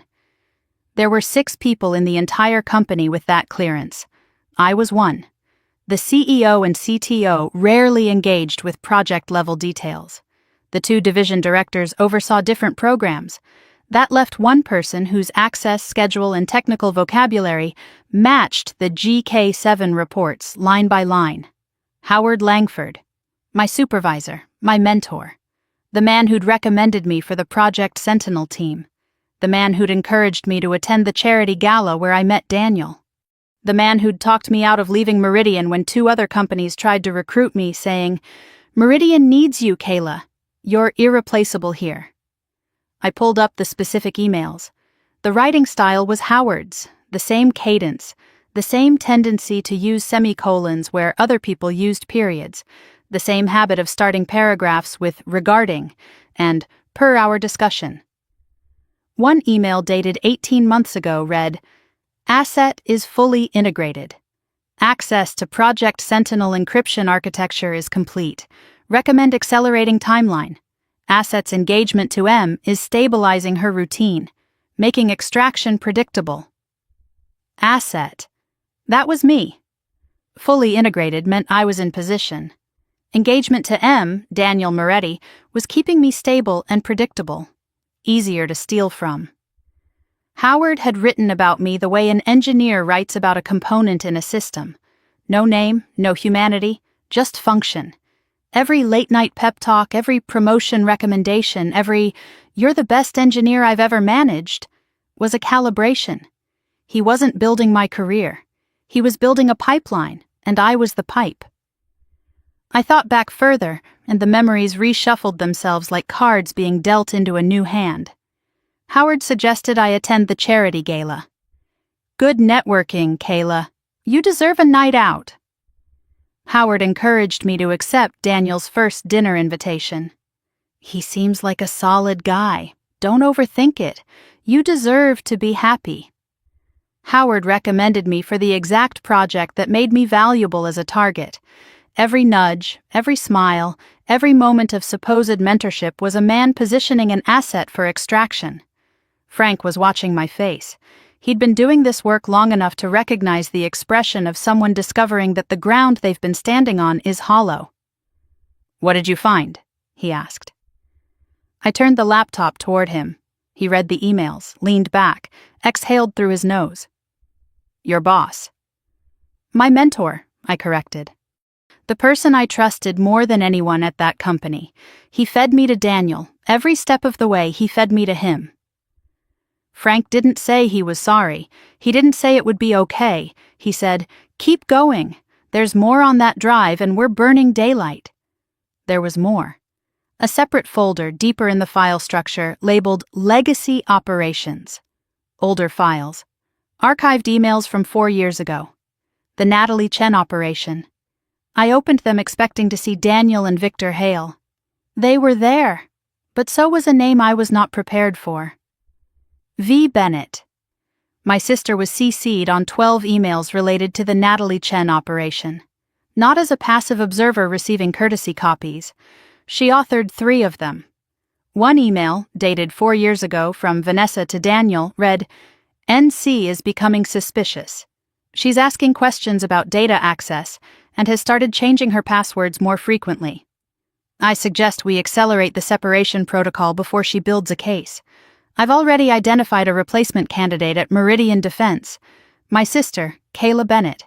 She has higher clearance than NC and significantly easier to control due to family dynamics. She trusts me completely. I can facilitate the introduction whenever you're ready to proceed. I read it 3 times. The motel room was silent except for the hum of the baseboard heater and Marcus's shallow breathing from the bed. Vanessa didn't stumble into this. She didn't get swept up in Daniel's scheme and go along reluctantly. She identified me as the next target. She wrote the email. She used the words, easier to control. She wrote, she trusts me completely as a selling point, the way a real estate agent describes a property's best feature. My trust in my own sister was the asset she offered Daniel to secure her place in his operation. I closed the laptop very slowly. The click of the screen meeting the keyboard was the loudest sound in the room. I stood up and walked to the bathroom, closed the door, sat on the tile floor with my back against the tub, and then I cried. Not the way I cried at the gate when Daniel and Vanessa drove away. That was shock. This was something deeper, something that came from a place beneath memory, beneath logic, beneath the part of my brain that analyzes systems and finds patterns. This was the part that was still 8 years old, sharing a bedroom with her big sister, whispering across the gap between their beds, believing that the person on the other side of the dark was the safest person in the world. Vanessa sat at a desk and typed, "She trusts me completely," and sent it to a man who would spend 2 years dismantling me. She did it after watching him do the same thing to Natalie Chen. She knew what would happen. She'd seen the blueprint. And she volunteered her own sister as the building material. I stayed on that bathroom floor for 15 minutes. I let it move through me because I'd spent my whole life pushing things down, and I was done. I was done being the woman who held it together so everyone else could fall apart. After 15 minutes, I washed my face with cold water, looked at myself in the motel bathroom mirror under the fluorescent light that made everyone look half dead, and went back out. Frank was standing by the window. Marcus was exactly where I'd left him. Frank said gently, "You don't have to do the rest tonight." "She watched what happened to Natalie," I said. "She watched that woman's life get destroyed. Then she typed an email recommending me as the replacement. I have to finish this tonight, Frank, because if I stop now, I'm not sure I'll start again." I copied the entire hard drive onto 2 encrypted backup drives. One went to Frank for physical safekeeping. One I would deliver to Rachel Dominguez at the FBI in the morning. The original stayed with me. I called Rachel at 1 a.m. from the burner phone. She answered on the second ring. She hadn't been sleeping either. I gave her the summary. Howard Langford is gatekeeper. Vanessa was involved in the Natalie Chen operation 4 years ago and personally recommended me as the next target. The hard drive contains 18 months of espionage communications, financial records, and buyer contacts with enough detail to build a federal case against Daniel Moretti, Howard Langford, Victor Hale, and Vanessa Bennett. Rachel was quiet for a long time. "Kayla, this is enough. This is enough for arrest warrants, for all of them. But I need you to understand what happens next. When we move fast, and everything goes public. Your name, your family, your work. The media coverage will intensify before it gets better. My family chose their side when they cashed that check. I have nothing left to protect except the truth." "One more thing," Rachel said. "The anonymous messages you've been receiving, we've been trying to trace them on our end too. We're getting closer.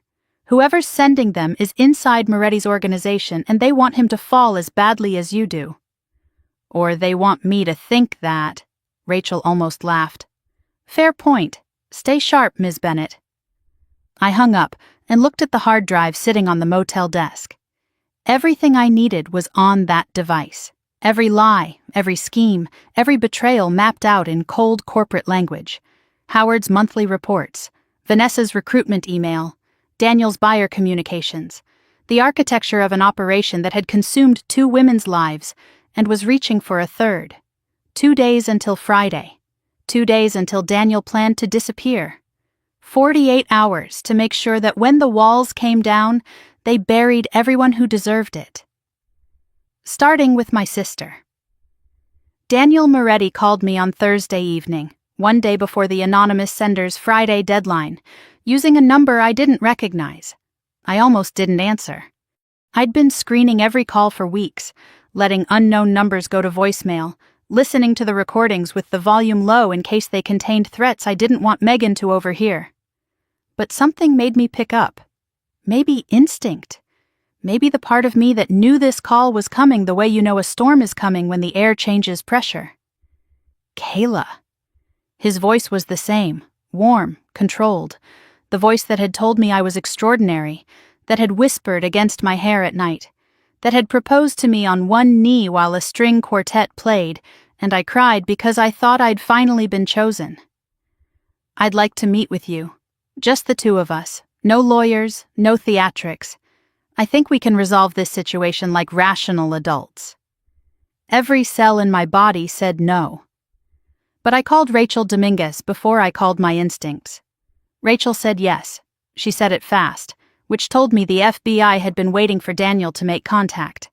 "We'll wire you," she said. "Small device, undetectable. If he says anything incriminating, anything that references the operation, the women, the espionage, we can use it. This could accelerate the timeline significantly. You want me to go in there with a recording device and sit across from a man who's been surveilling my best friend and erasing women for a decade? I want you to go in there and let him talk. Men like Moretti can't resist explaining how smart they are. It's their weakness. They need the person they've beaten to know how thoroughly they've been beaten. Give him an audience and he'll give us evidence." I agreed because Rachel was right, and because I wanted to look Daniel in the eyes and hear him say what I already knew. Not for the case, for me. We met at a restaurant in Back Bay called Harrington's, the kind of place where the entrees don't list prices, and the lighting is designed to make powerful people look even more powerful. Private booths in the back, leather seats the color of dried blood, a sommelier who appeared and disappeared like a ghost. Daniel was already there when I arrived. He stood as I approached, extending his hand the way he'd done 100 times at galas and fundraisers and dinner parties where I stood beside him and smiled because that was my role, to stand beside him and smile. I didn't take his hand. He withdrew it without changing expression and gestured to the seat across from him. "Thank you for coming. I wasn't sure you would." I sat down. The recording device was taped beneath my collarbone under a scarf Megan had lent me, silk with a pattern of blue flowers. I could feel its weight like a second heartbeat. "What do you want, Daniel?" He smiled. The shark smile. The one I used to find charming because I didn't understand that charm is just manipulation wearing a dinner jacket.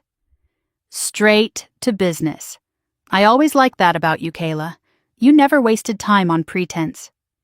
He reached into the inside pocket of his jacket and produced an envelope. Cream-colored, heavy paper. The same kind he used for the handwritten letters he'd sent me during the courtship, back when I thought handwritten letters meant someone loved you instead of meaning they'd studied your psychological profile and knew you valued old-fashioned gestures. He slid the envelope across the table. I opened it. Inside was a single sheet of paper outlining a settlement offer. $3 million deposited into any account of my choosing. A furnished apartment in Miami, title transferred to my name, no strings. All pending allegations related to the Meridian data breach would be resolved favorably, meaning someone would make the investigation disappear. In exchange, I would sign a comprehensive non-disclosure agreement covering all interactions with Daniel, Vanessa, and any associated parties. I would leave Boston permanently. I would cease all contact with federal investigators. I would disappear. $3 million is generous, Daniel said, leaning back, wineglass in hand. More than generous given the circumstances. You could start over, new city, new career, a life without lawyers and courtrooms and headlines. Think about it, Kayla. What does fighting get you? More pain, more exposure, more of your personal life dragged through the press. Take the money, walk away, be smart. I looked at the paper and I thought about what $3 million could buy. A house with no one else's name on the mortgage, a decade of financial security, distance from the family that sold me, a quiet life somewhere warm where no one knew my name or my story. It would be so easy. That was the design. Daniel had spent his career understanding what people wanted and offering it to them at the exact moment their resistance was lowest. He knew I was tired. He knew I was broke. He knew I was sleeping in my friend's guest room and eating cereal for dinner and checking my rearview mirror every time I drove. He was offering me an exit because he believed exhaustion was a form of consent. "You're smart, Kayla," he continued, reading my silence as calculation. "Smarter than Natalie was. Don't end up like her." There it was. Natalie's name in his mouth, spoken casually, like a cautionary tale, like a footnote in a business report. Don't end up like her. The woman whose life he dismantled and filed under neutralized. He said her name the way you mention a discontinued product line, something that used to be useful and wasn't anymore. The recording device pressed against my collarbone like a promise. "How many women, Daniel?" I asked. My voice was level, conversational. "How many before Natalie? How many between Natalie and me?" His smile didn't waver, but it changed texture. The warmth drained out, and what was left was something harder, something closer to the real face beneath all the tailoring and the wine and the handwritten letters. "Enough to know how this ends," he said. "You can't fight this. You don't have the resources. You don't have the connections. You don't have the infrastructure. I've been doing this for a very long time, and every woman who's tried to stand up has ended up exactly where Natalie ended up. Alone, broke, forgotten." "Is that a threat?" "It's a pattern. Patterns don't lie. You of all people should know that." I stood up, picked up the envelope, held it for a moment so the recording could capture the paper rustling. Then I tore it in half and set the pieces on the table between his wine glass and his bread plate. "I'm not Natalie," I said. "And I'm not signing anything. You can take your $3 million and your Miami apartment and your NDA and you can choke on them." Daniel's smile vanished. For 1 second, maybe less, I saw something behind his eyes that he'd kept locked away for the entire performance. Rage. Pure, concentrated. The rage of a man who has never been told no by someone he considered beneath him. Then it was gone, replaced by the mask, but I'd seen it, and the device on my chest had heard everything. I walked out of the restaurant and didn't look back. Rachel was in a surveillance van parked on Boylston Street 2 blocks away. I climbed in through the side door and handed over the scarf with the device still attached. Rachel played the recording back through a speaker. When Daniel's voice said, "Enough to know how this ends, and every woman who's tried to stand up has ended up exactly where Natalie ended up," Rachel paused the playback and looked at me. He referenced Natalie Chen by pattern, if not by name. He described a repeated method, and he implicitly threatened you with the same outcome. This isn't a confession, but it's close.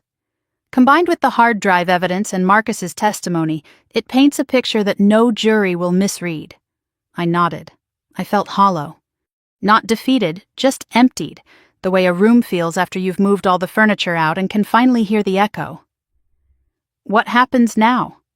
We're preparing the warrants. The hard drive gave us what we needed for Howard Langford and the espionage charges. The recording strengthens the case against Daniel personally. We're moving as fast as the system allows." She paused. "But there's something you should know. Daniel just retained a new legal team, a heavy-hitting firm out of New York that specializes in defamation and civil litigation. They're preparing to file a lawsuit. Against me. Filed by Vanessa. But the legal strategy and funding is Daniel's. The suit will allege defamation, intentional infliction of emotional distress, and harassment. It's designed to drain your resources and discredit you publicly before we can bring the federal charges." That night, Vanessa called me. It was the first time I'd heard her voice directly since the day at the gate.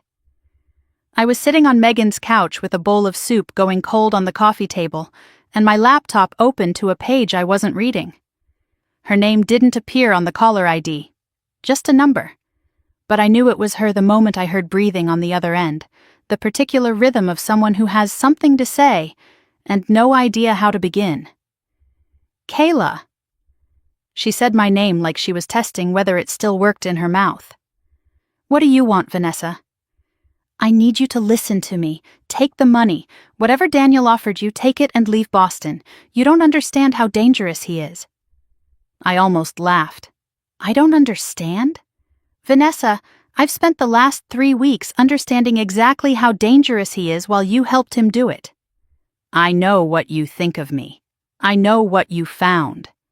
But Kayla, there are things about Daniel and me that you don't know. Things that aren't in any email. Her voice was different. Not the cool, certain Vanessa from the Cadillac. Not the serene Vanessa drinking water in our mother's kitchen. This Vanessa sounded thin, the way a wire sounds right before it snaps. I'm also trapped. I've been trapped for years. He has things on me that would destroy what's left of my life. I did what he told me to do because the alternative was worse. The alternative to selling your sister? Silence. Then, barely a whisper, "Yes." I closed my eyes. Some part of me, some stupid, stubborn 8-year-old part that still remembered sharing a bedroom and whispering across the dark, wanted to believe her. Wanted to believe that Vanessa was a victim too, that she'd been manipulated the same way I had, that somewhere inside the woman who typed, "She trusts me completely," there was still the sister who braided my hair before school and told me I was brave. But I couldn't afford that part of me right now. That part had cost me everything. You filed a lawsuit against me, Vanessa. You're suing me for defamation while I'm trying to prove that your boyfriend ran a federal espionage operation. Daniel's lawyers drew it up. I didn't have a choice. You always had a choice. You just kept making the wrong one. I hung up. My hands were shaking, not from fear but from the effort of holding a door shut that part of me wanted desperately to open. Friday morning, the day the anonymous sender warned that Daniel would try to leave the country. I delivered the second encrypted backup of the hard drive to Rachel Dominguez at the FBI field office at 7 in the morning. She took it with both hands like it was made of glass. "My team has been analyzing the first copy since you gave it to Frank 2 days ago," she said. "I need to walk you through what we've found." We sat in the same windowless conference room where I'd first told her my story. Rachel opened a laptop and projected the file structure onto the wall. The hard drive contains 18 months of communications confirming economic espionage, conspiracy, and theft of classified defense technology. Daniel Moretti coordinated operations targeting at least 3 defense contractors, including Meridian Defense and Harmon Dynamics in Virginia, where Natalie Chen worked. He used romantic relationships with women who held security clearances to gain access to classified systems, then framed them for the breaches when they were no longer useful. She clicked through the files. The buyer communications reference a foreign intermediary we've traced to an entity with documented ties to a foreign intelligence service. This elevates the charges from corporate espionage to national security. Daniel Moretti wasn't just stealing technology, he was selling American defense secrets. Rachel clicked to a new screen. Howard Langford's communications as gatekeeper are extensive. Monthly reports, technical schematics, personnel files. He's been operating inside Meridian for at least 3 years, possibly longer. His compensation was routed through cryptocurrency to an offshore account in Cyprus. Total payments we've identified so far, approximately $700,000. She turned to me. "And then there's your sister." The next screen showed Vanessa's emails, the ones I'd already read. "NC is becoming suspicious. I've identified a replacement candidate. She trusts me completely." Vanessa Bennett participated knowingly in the Natalie Chen operation 4 years ago and actively recruited you as the replacement target. She received direct payments from Moretti Holdings, totaling approximately $350,000 over the past 4 years, in addition to the $500,000 invested in her company through the foundation. Rachel closed the laptop. "We have enough for arrest warrants: Daniel Moretti, Howard Langford, Victor Hale, and Vanessa Bennett. My team is drafting the warrant applications today. A federal judge is standing by to review them." "What about the Friday deadline?" I asked. "The anonymous messages said Daniel is planning to leave the country." Rachel nodded. "We've been monitoring his travel arrangements. He has a private jet reserved at Hanscom Field for tomorrow evening, filed a flight plan to London with a connecting charter to Zurich. If he reaches Switzerland, extradition becomes significantly more complicated. Can you stop him?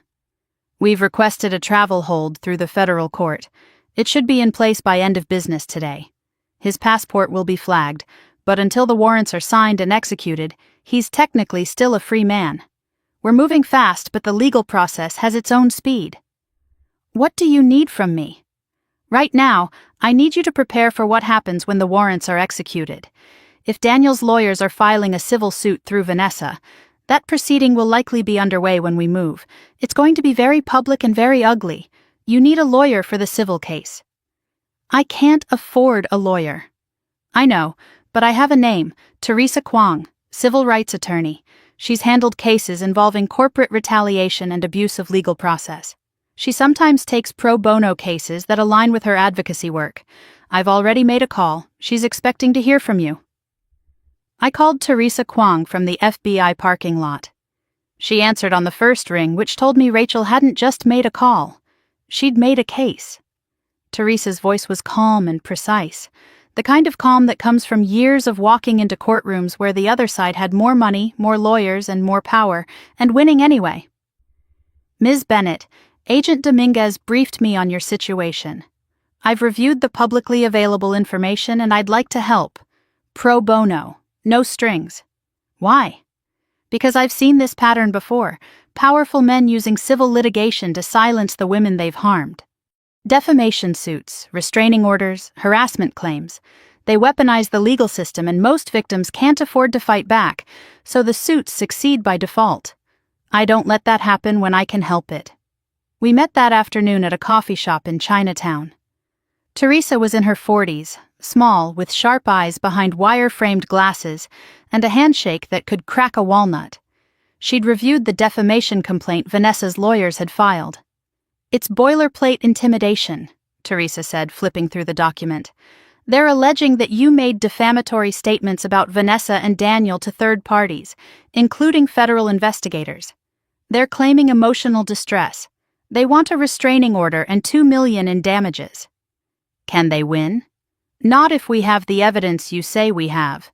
A defamation claim requires the plaintiff to prove that the statements were false.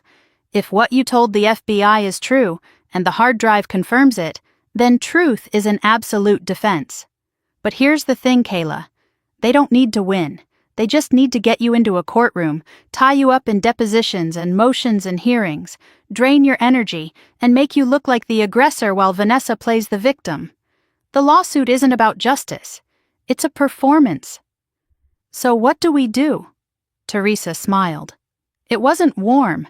It was the kind of smile a chess player makes when they see the board shifting in their favor. We let them perform. We let Vanessa take the stand and tell the court how her little sister has been harassing her and making false accusations. We let Victor Hale's legal team present their case, and then we present ours. Marcus Webb gave his formal testimony to the FBI that afternoon. Rachel arranged for him to come to the field office under escort from the New Hampshire safe location. I wasn't present for the testimony itself, but Rachel briefed me afterward. Marcus confirmed everything, the fabricated access logs. Vanessa's recruitment of him at the company happy hour. Daniel's pressure and threats tied to the gambling debt. The hard drive he copied from Daniel's office when he realized the operation was larger than he'd been told. He also provided a detail he'd been too scared to mention before. 6 months ago, Howard Langford had called Marcus into his office, closed the door, and told him directly that if anyone ever asked questions about the data logs, Marcus was to say that Kayla Bennett had provided him with her login credentials voluntarily. Langford told me to lie under oath if it came to that, Marcus told Rachel. He said Daniel would make sure I was protected. He said it like he was discussing a budget report. No emotion, no hesitation, just instructions. Rachel added Marcus's testimony to the warrant applications and submitted the complete package to the federal judge. The warrants covered Daniel Moretti, Howard Langford, Victor Hale, and Vanessa Bennett. Charges included economic espionage, conspiracy to commit theft of classified defense technology, bribery of a federal contractor employee, wire fraud, money laundering, and obstruction of justice. The judge reviewed the applications that evening. At 9:47 that night, Rachel called me. "Warrants are signed, all 4. We execute Monday morning. Daniel's travel hold is active. His passport was flagged 2 hours ago. He's not going anywhere." I sat on the edge of Megan's guest bed and pressed the phone against my ear and listened to Rachel outline the operational plan. FBI teams would simultaneously arrest Daniel at his penthouse in Back Bay, Howard at the Meridian Defense Offices, and Victor Hale at his law firm. Vanessa would be picked up separately and offered the chance to cooperate.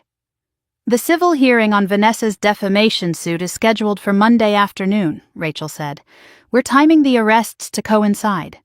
If everything goes according to plan, Daniel will be in federal custody before Vanessa's lawyers finish their opening statement." I hung up and sat in the dark room for a long time. Monday. 3 days away.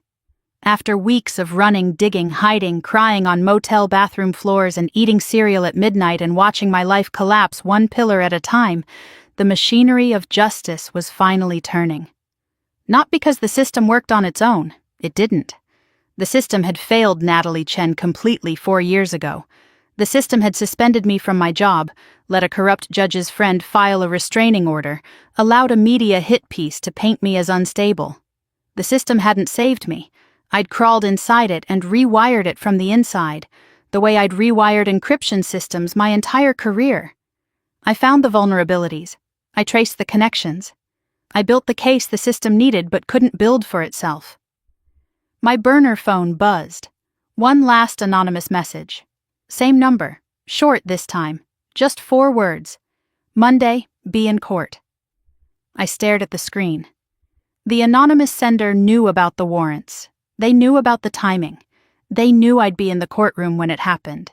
Whoever this person was, they were close enough to the FBI's operational planning to know the schedule, or close enough to Daniel to know when the walls were about to close. Either way, they wanted me there. They wanted me to see it happen. I typed back, "I will be." This time 3 dots appeared and a reply came through. "Good, he never expected you to fight, none of them did." Then the number went dark for the last time. I turned off the phone and lay back on the bed and stared at the ceiling. In 3 days I would walk into a courtroom and watch the people who tried to erase me discover that I was still here, that I had always been here, that the woman they dismissed as a convenient target, the reliable sister, the quiet engineer, the easy mark, had taken everything they'd thrown at her and built a weapon out of the wreckage. I closed my eyes. For the first time in weeks, I slept without dreaming. The Suffolk County Courthouse smelled like floor polish and old paper, and the particular brand of anxiety that seeps into the walls of any building where people come to have their lives rearranged by strangers in robes.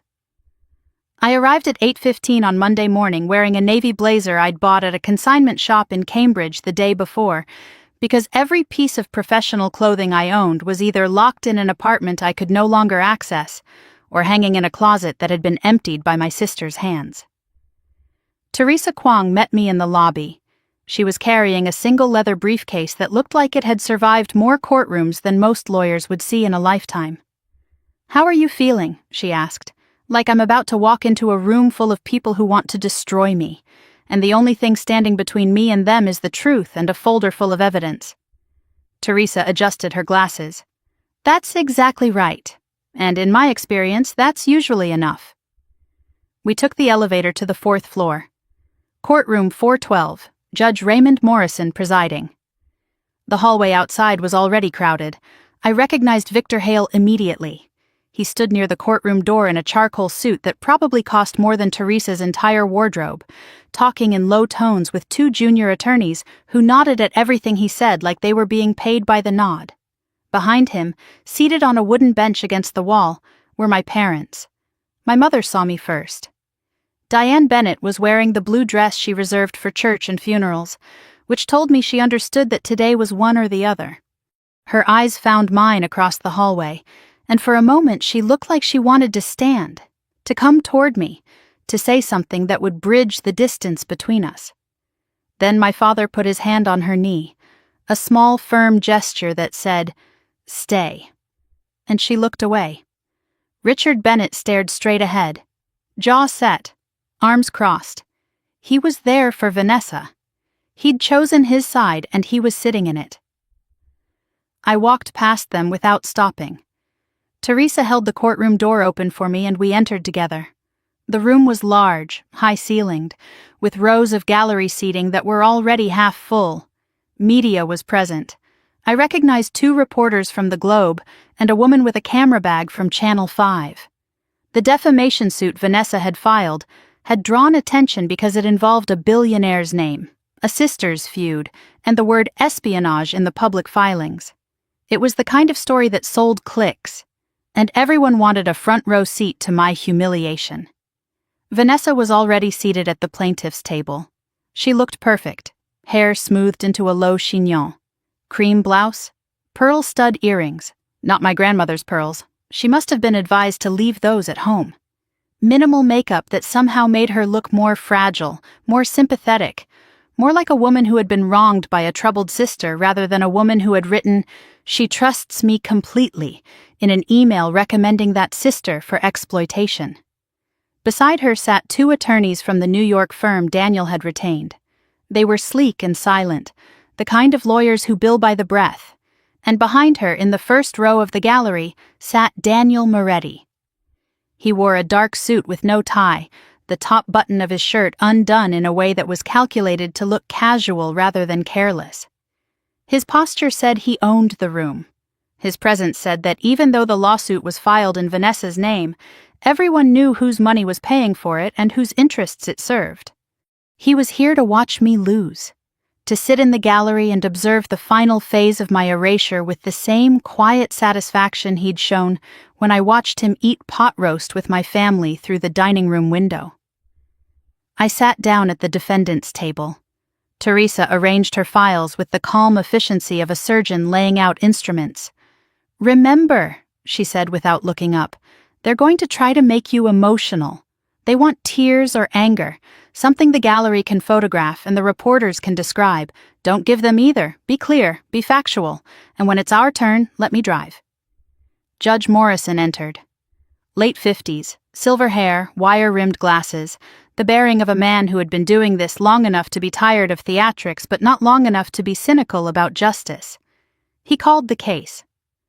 Vanessa's lead attorney, a woman named Christine Dell with hair the color of polished copper and a voice that could cut glass, stood and delivered her opening. She painted a portrait of Vanessa as a devoted sister who had watched helplessly as Kayla spiraled after the end of a relationship, making increasingly wild accusations against the man who had broken her heart and the sister who happened to be in his life. Ms. Kayla Bennett has engaged in a systematic campaign of harassment, defamation, and emotional manipulation, Dell said, her voice ringing in the courtroom. She has made false statements to federal investigators. She has contacted witnesses and attempted to coach their testimony. She has made baseless accusations of criminal conduct against her own sister, damaging Ms. Vanessa Bennett's personal and professional reputation.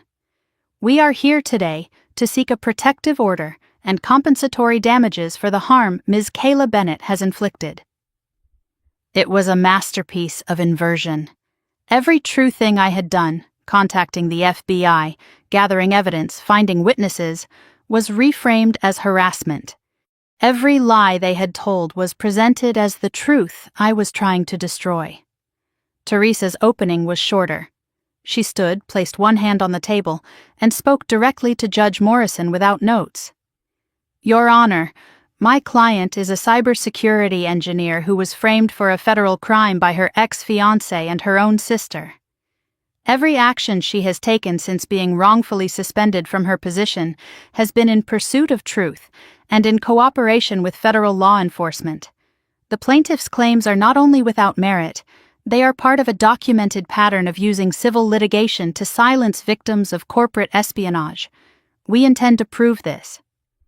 Morrison's expression didn't change, but I saw his eyes flick briefly toward Daniel in the gallery.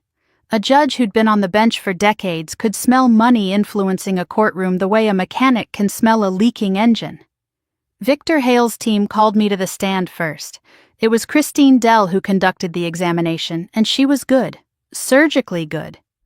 She walked me through a timeline of events that, stripped of context, made me sound exactly the way Daniel's media campaign had painted me. Ms. Bennett, isn't it true that since the end of your engagement you've hired a private investigator to follow your former fiancé? I hired a private investigator to uncover evidence of fraud and espionage. You've traveled to another state to contact a woman your fiancé previously dated? I contacted Natalie Chen because she was a victim of the same operation that targeted me. You've met secretly with a former colleague and obtained materials that may include proprietary corporate data? I received a hard drive containing evidence of classified defense technology being stolen and sold to foreign intermediaries. Dell smiled. Not at me. At the gallery. So you admit to obtaining potentially classified materials outside of any authorized process. I admitted those materials to the FBI, which is the authorized process. Dell changed tactics. She picked up a printed copy of the Boston Globe article. Ms. Bennett, are you currently taking prescription medication for anxiety? I was prescribed medication, yes. The bottles were stolen from my home. Stolen? By whom? By someone acting on behalf of Daniel Moretti, who then provided my prescription information to the press. Do you have proof of that? I have proof that my home was entered and items were removed without my consent during a period when Daniel Moretti and Vanessa Bennett had access to my residence. That's not what I asked. Do you have proof that Daniel Moretti personally directed the theft of your medication? I looked at Dell.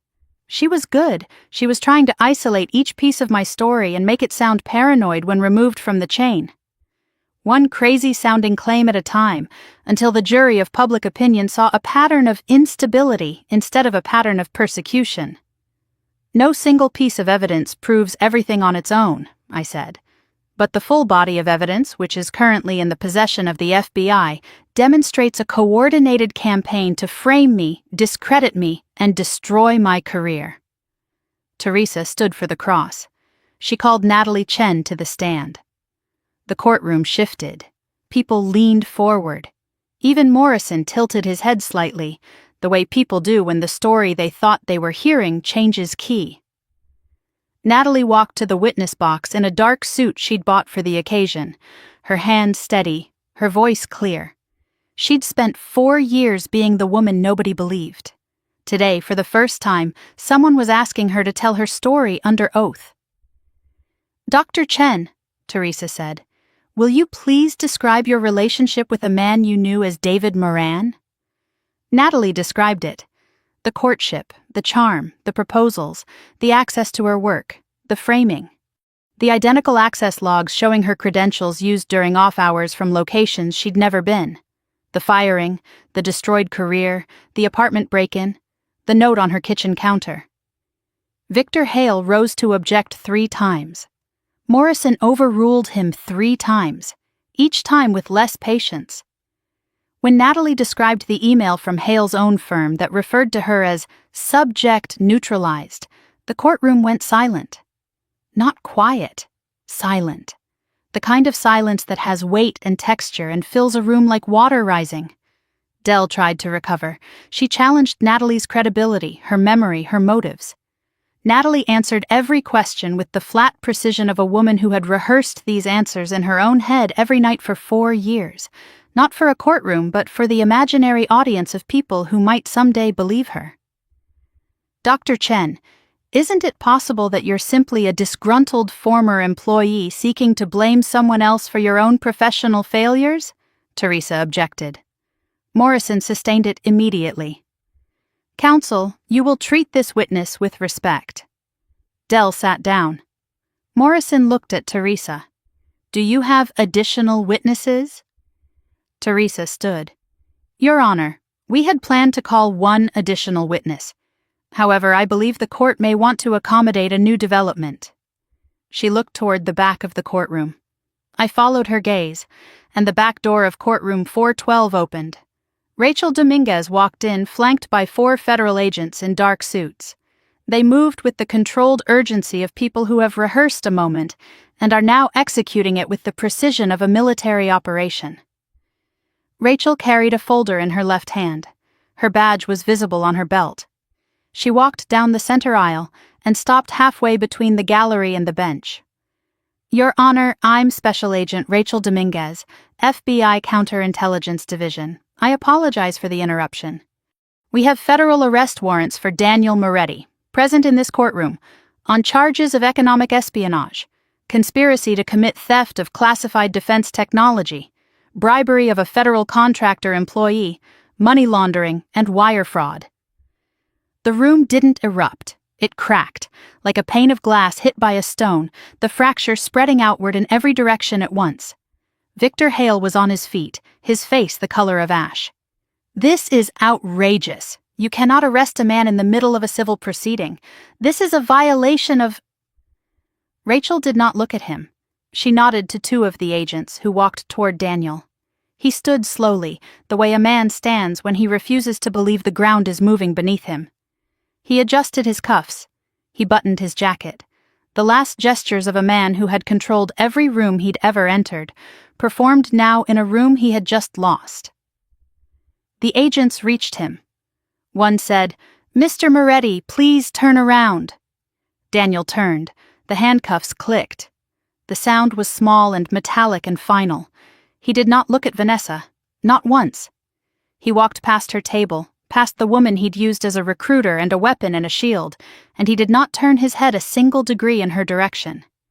He looked at me, held my gaze for 2 seconds. 3.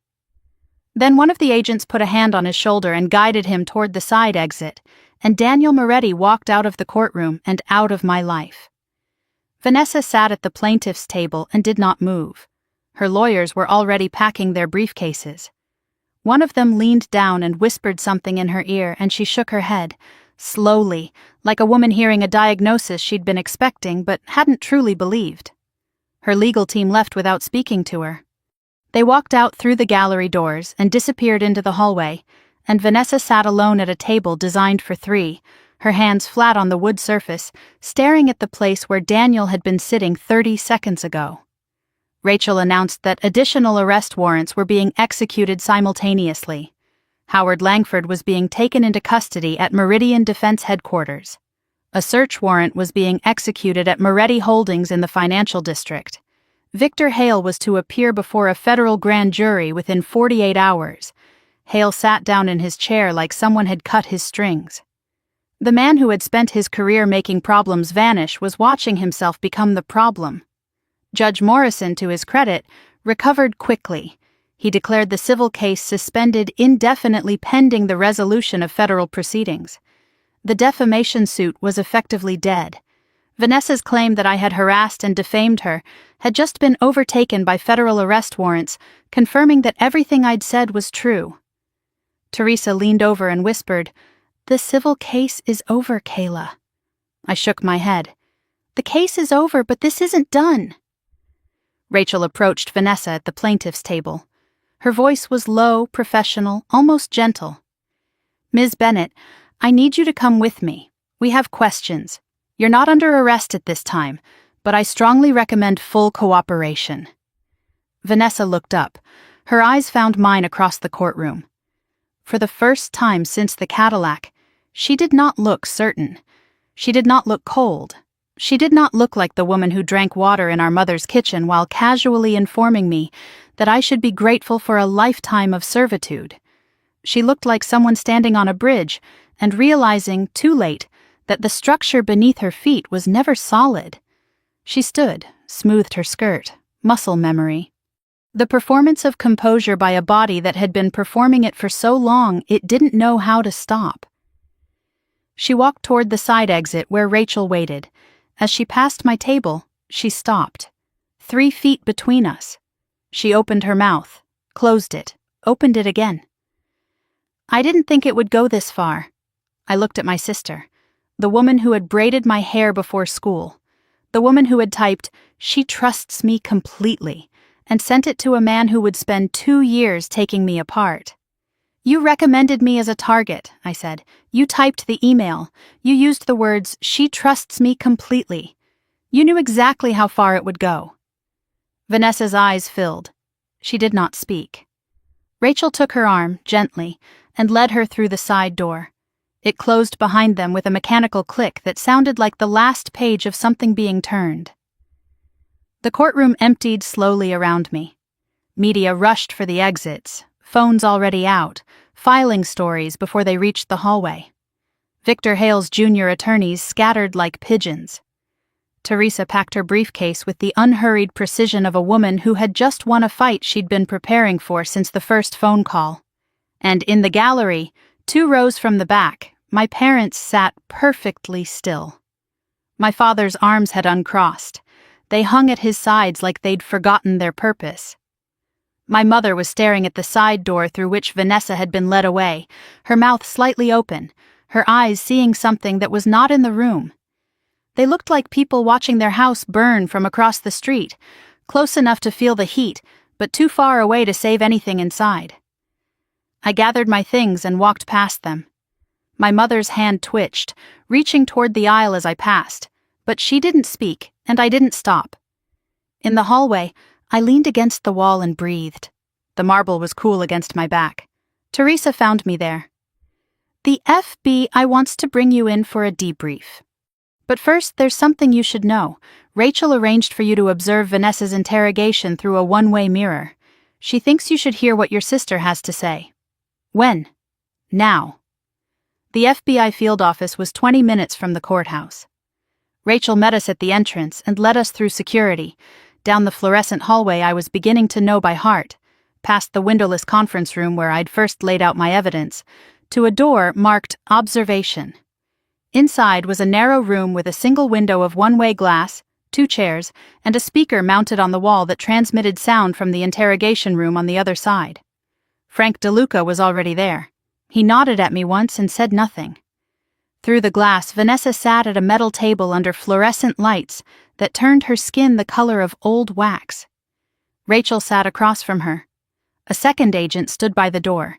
Rachel laid out the charges: conspiracy to commit economic espionage, accessory to theft of classified defense technology, wire fraud, financial fraud, if convicted on all counts, up to 25 years in federal prison. "You're 35, Rachel said. "You would be 60 when you got out." Vanessa stared at the table.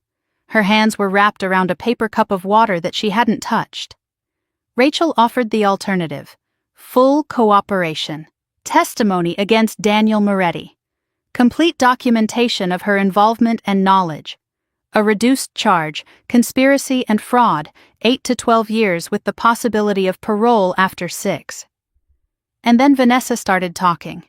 Once she started, she did not stop. Daniel approached her 5 years ago. She was already working at Moretti Capital, a low-level financial assistant handling investor reports and filing paperwork. He noticed her the way predators notice vulnerability, not with malice at first, but with recognition. He learned about her family, the dynamic with Kayla, the favoritism that had left Vanessa with everything and nothing at the same time, every advantage, and none of the self-sufficiency that comes from earning something on your own.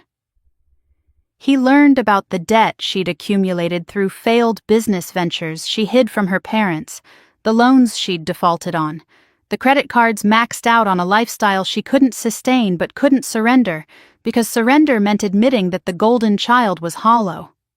He offered to clear the debt. Then he offered something more dangerous: a role. "He told me I was special," Vanessa said, her voice stripped of every performance I'd ever heard from her. "He said I was the smart one in the family, that Kayla was talented but naive, that together he and I could build something real. He made me feel like I mattered, not because of what I could give him, but because of who I was." I stood behind the glass and listened to my sister describe being seduced by the same methodology Daniel had used on me. Different words, same architecture. He found the hollow place inside her and poured himself into it until she couldn't tell where she ended, and he began. Rachel pushed. "When did it become criminal?" "Gradually. He asked me to provide background on Kayla, work habits, personality, vulnerabilities, relationship history. I rationalized it. I told myself he genuinely liked her. That maybe they'd be happy. Maybe it would work out and I'd have been part of something good. But you knew about Natalie Chen. Vanessa went still. The paper cup in her hands compressed slightly. Yes. You were involved in the operation against Dr. Chen 4 years ago. Yes. You witnessed the destruction of her career, her reputation, and her personal life using the same methods that were later applied to your sister. Yes. And you still recommended Kayla as the replacement target. The silence lasted 11 seconds. I counted. Yes. Rachel leaned forward. Tell me about the email. The one where you wrote, "She trusts me completely." Vanessa's hands trembled. Water sloshed against the sides of the paper cup. I wrote that because it was true. Kayla trusted me more than anyone in the world. She'd given up things for me that I never asked for and never deserved. The scholarship, the loans, the money. She gave and never asked what I was doing with any of it. She paused. I wrote those words because Daniel told me that Kayla's trust in me was the most valuable asset I could offer. Without it, I was just another assistant, another replaceable person in his orbit. With it, I was essential. I was the key to his next operation. And being essential to Daniel Moretti was the first time in my life I felt like I was enough. I pressed my fingers against the glass. It was cold.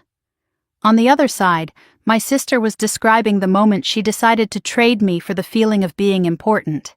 Not out of hatred, not out of cruelty, out of a desperation so deep and so old that it predated Daniel, predated the debt, predated everything except the two of us in a childhood bedroom where she was told she was special, and I was told to wait my turn.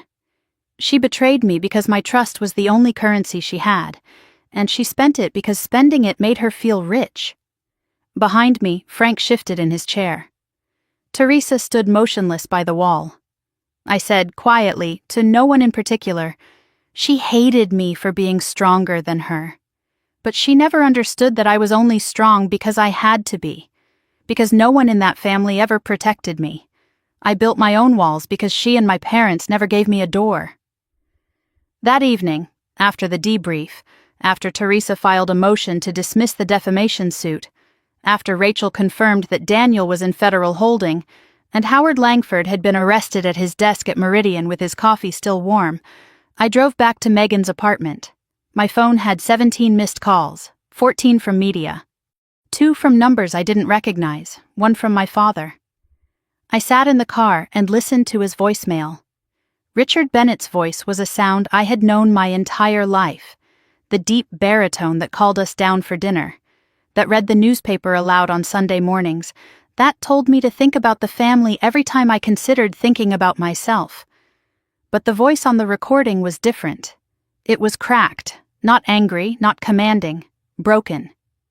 Kayla, it's Dad. We saw what happened in court. It's all over the news. Your mother and I, we need to talk. We need to see you. Please call us back, Kayla, please.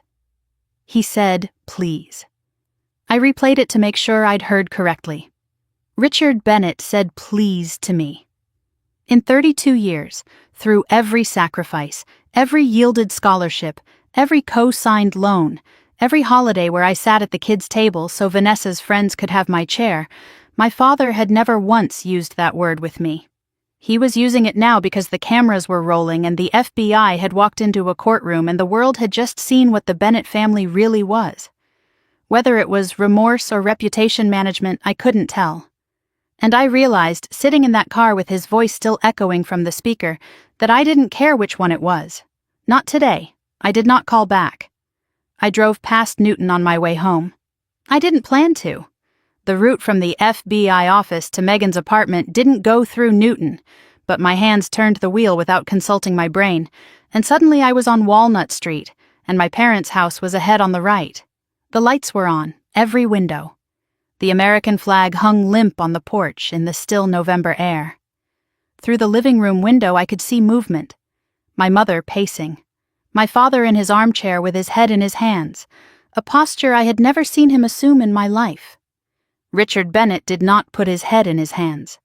Richard Bennett sat upright and spoke with authority and told other people to get control of themselves. The man in that window was someone I didn't recognize. The light turned green. I drove on. My phone rang again. Richard. I let it ring 5 times. Then I answered. Kayla, thank God. Honey, we need to... Dad. My voice was steady, not angry, not cold. Just clear, the way a bell is clear, the way water is clear when it's been filtered through stone. You had 32 years to talk to me. You had 2 years to warn me about Daniel.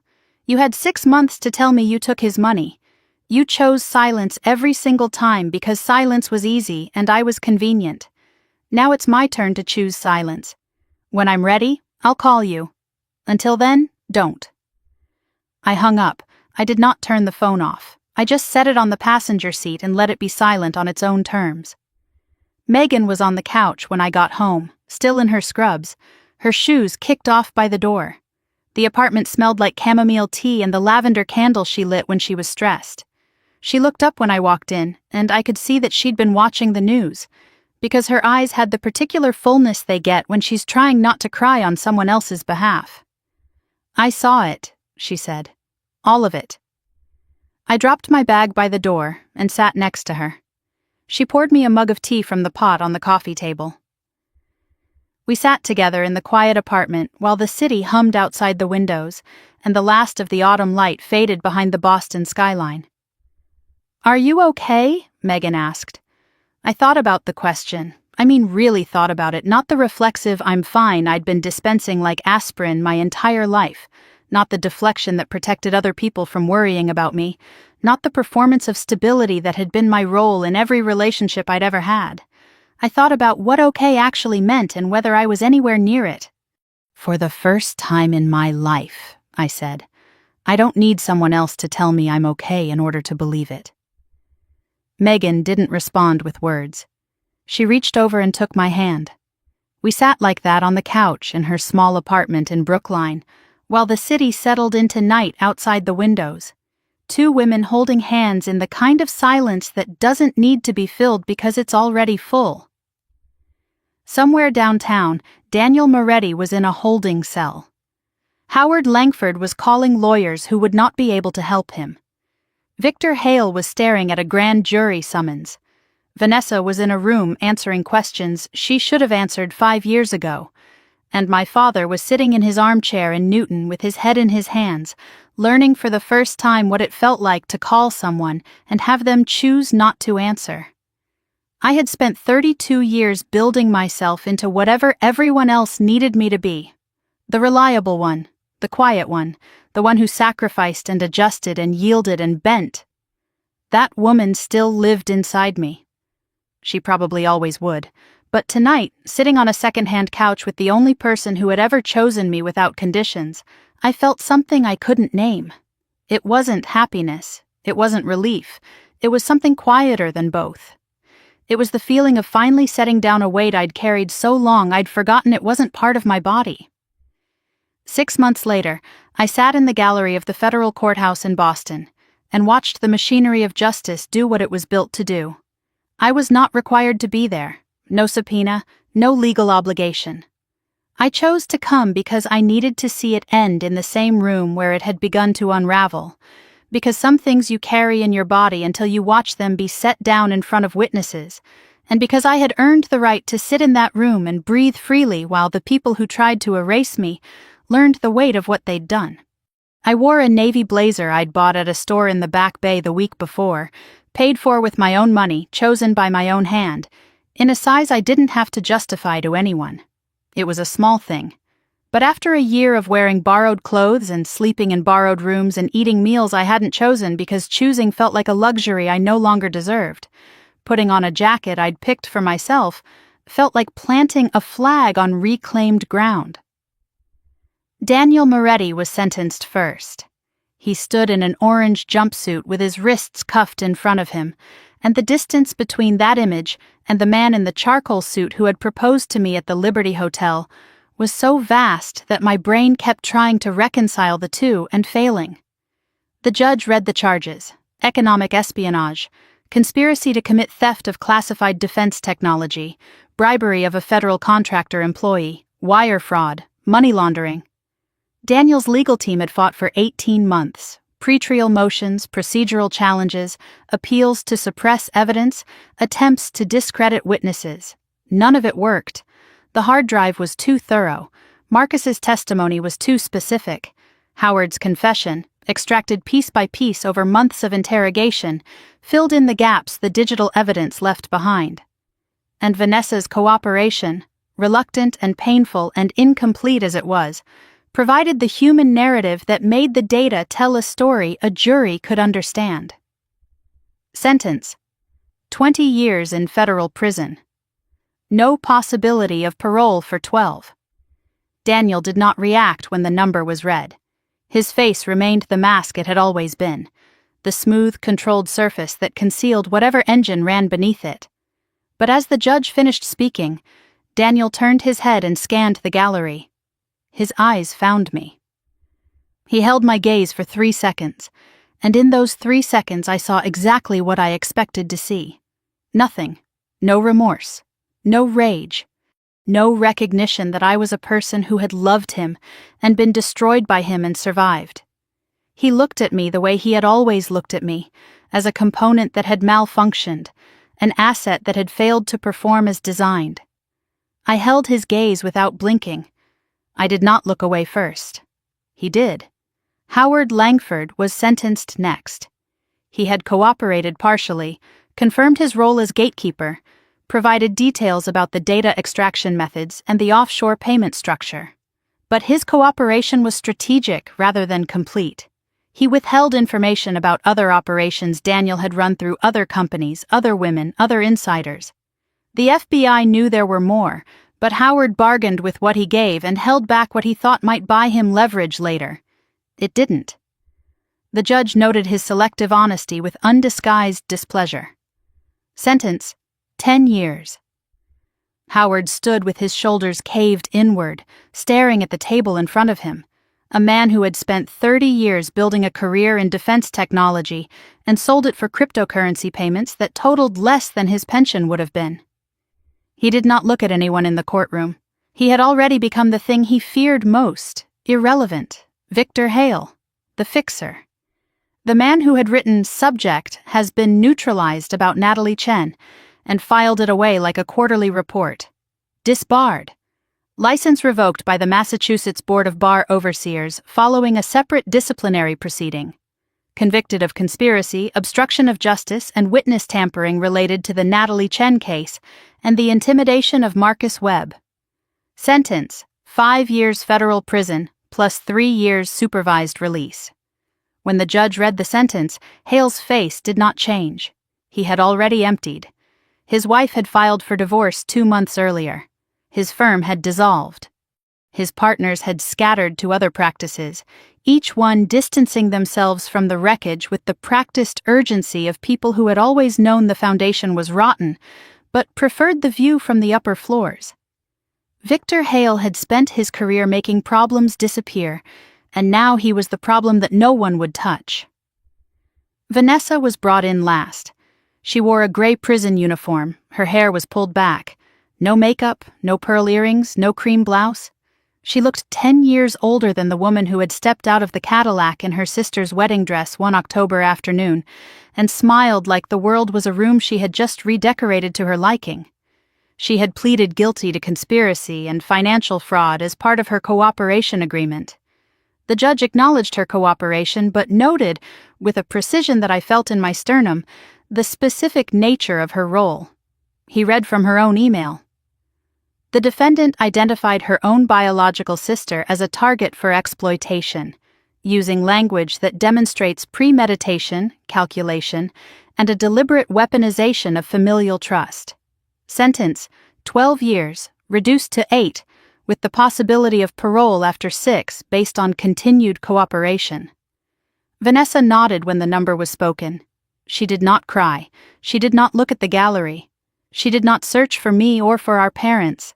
She stood when the bailiff approached, and she walked toward the side exit with her eyes fixed on the door ahead of her, and the door opened and she passed through it, and it closed behind her with the same mechanical click I had heard in the courthouse hallway 6 months ago when Rachel led her away.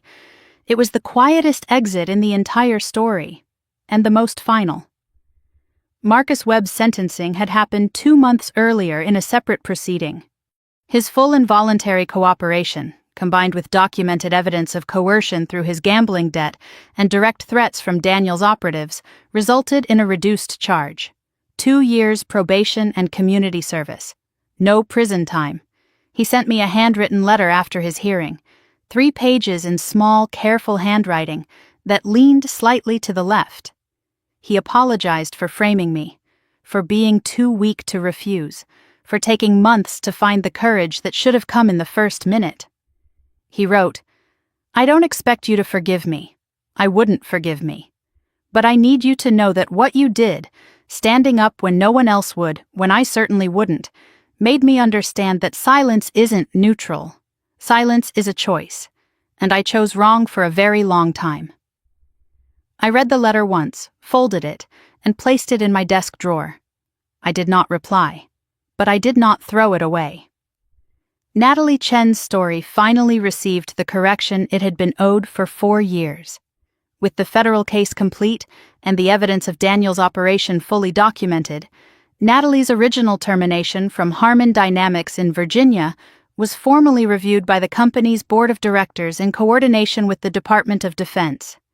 The data breach accusation against her was overturned. Her security clearance was restored.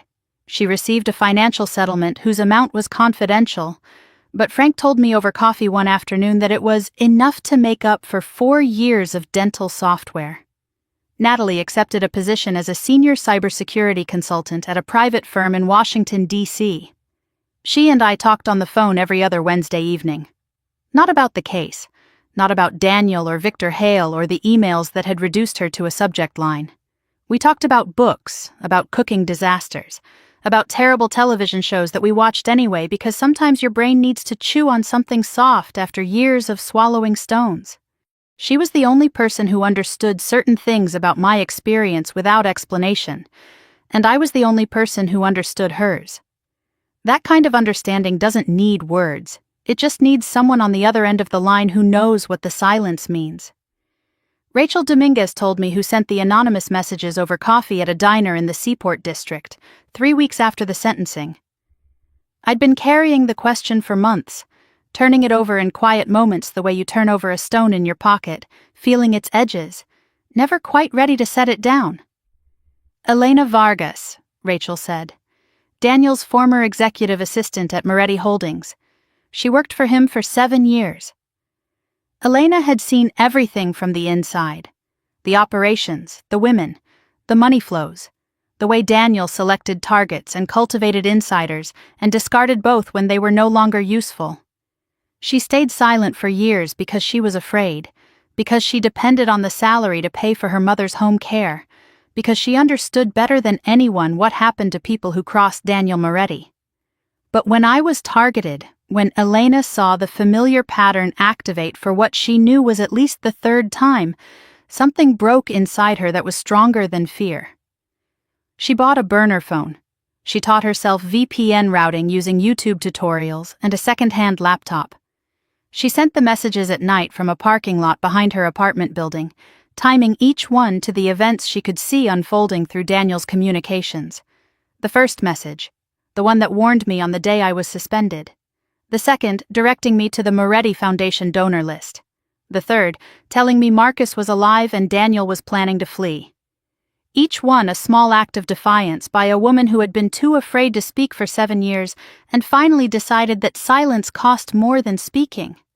Elena was never charged. She cooperated with the FBI as a confidential informant once her identity was confirmed, providing testimony that corroborated the hard drive evidence and filled gaps that the other witnesses could not. I asked Rachel for her phone number. Rachel hesitated. Then she gave it. I called Elena that evening from my kitchen. The conversation was short. Elena's voice was quiet, steady, thick with something that sounded like exhaustion and relief in equal measure. "I should have said something sooner," she said. "Years sooner. Before Natalie. Before you. I watched it happen and I told myself it wasn't my responsibility. You said something when it mattered, I told her. You sent me the first message the day they suspended me. I was sitting in my car in a parking garage thinking I had nothing left, and your 6 words gave me a reason to keep going. Elena cried. I didn't. But I felt something shift. A small gear turning inside a mechanism I didn't fully understand. The quiet recalibration of a world that was trying, imperfectly and belatedly, to right itself. 3 months after the sentencing, a letter arrived at my new address. Handwritten. 4 pages. My mother's handwriting, the same looping cursive she'd used on birthday cards and grocery lists, and the notes she tucked into my lunchbox when I was 7. Diane Bennett wrote about the day I was born. How my father held me in the delivery room and said, "This one's going to be tough. Look at those fists." She wrote about watching me grow up quiet and self-sufficient while Vanessa demanded everything in the house and most things outside of it. She wrote, I told myself you didn't need me the way Vanessa did. That you were fine. That you were strong enough to handle anything. I used your strength as permission to ignore you. And when Daniel came, I used his money as permission to keep ignoring you.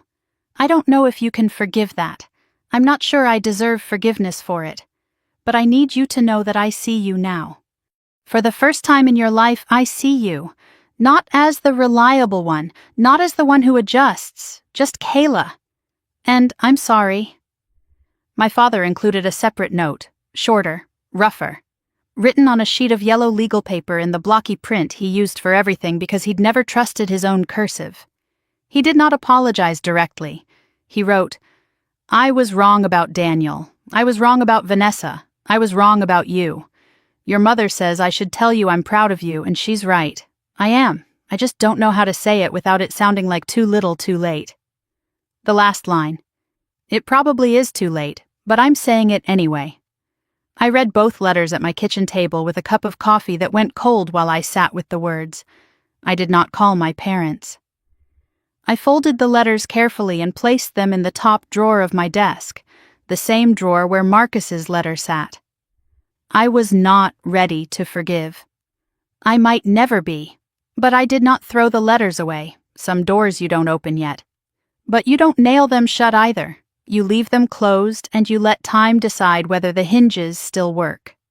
Late October, 1 year almost to the day since the Cadillac blocked my gate. I stood in front of a house, not the apartment Daniel had leased for me, not Megan's guest room, not the Colonial in Newton where I learned to be invisible. A 3-bedroom Craftsman in Jamaica Plain with a front porch and hardwood floors, and a maple tree in the backyard that was turning the color of fire. I bought it with my own money, my name on the mortgage, my credit, my savings plus the settlement Meridian Defense had paid me after a very swift and very quiet negotiation in which the company's lawyers decided it was cheaper to make me whole than to let the public learn that their head of cybersecurity had been a foreign intelligence asset for a decade. Meridian reinstated me 4 months ago, not just reinstated, promoted, Director of Cybersecurity Operations. The position Howard Langford held before he was let out of the building in handcuffs. The board offered it to me personally, and the irony was not lost on anyone in the room. I had his nameplate removed and did not replace it with my own.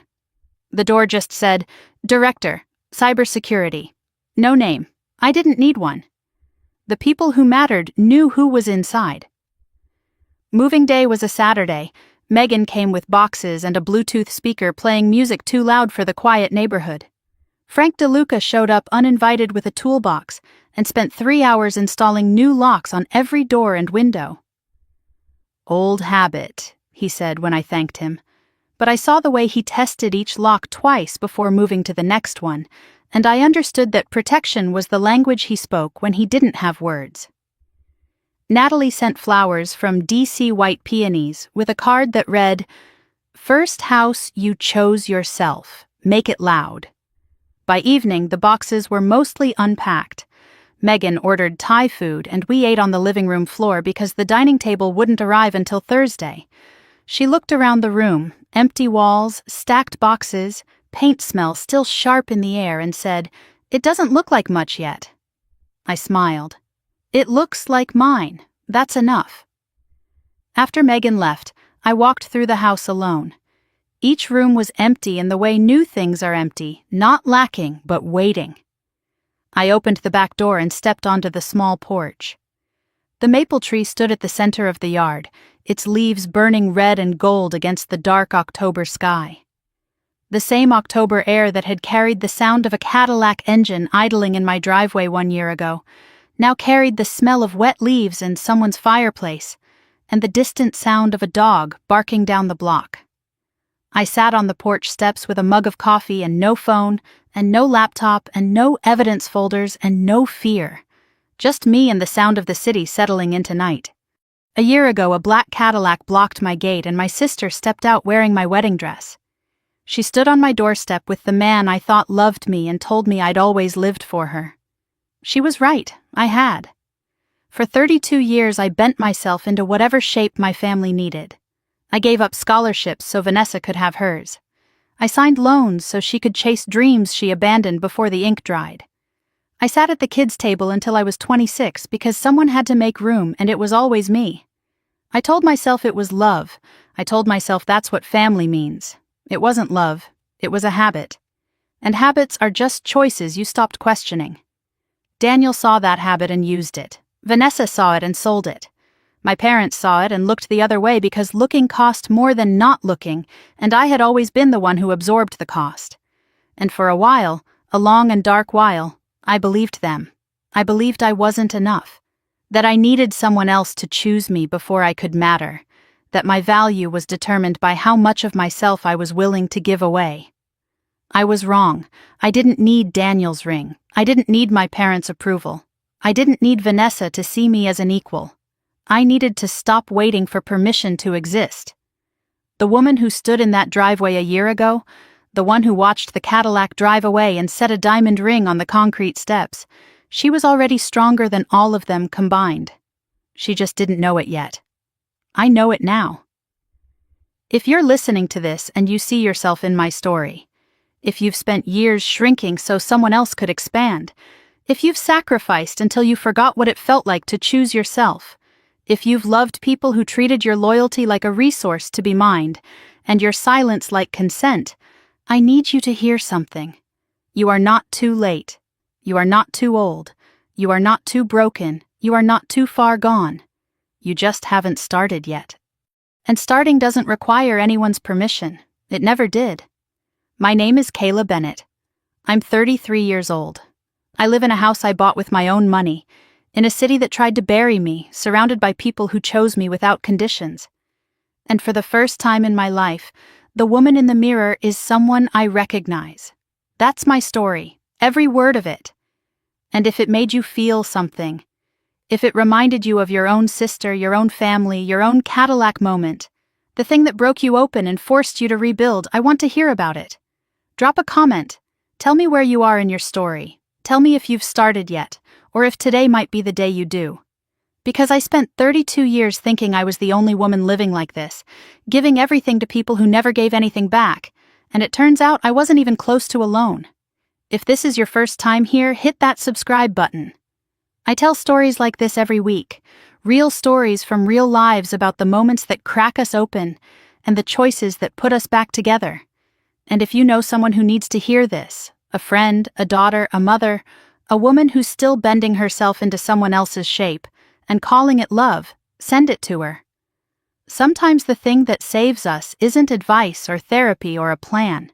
Sometimes it's just knowing that someone else walked through the same fire and came out the other side still breathing. I'll see you in the next one. This story is fictionalized for dramatic effect.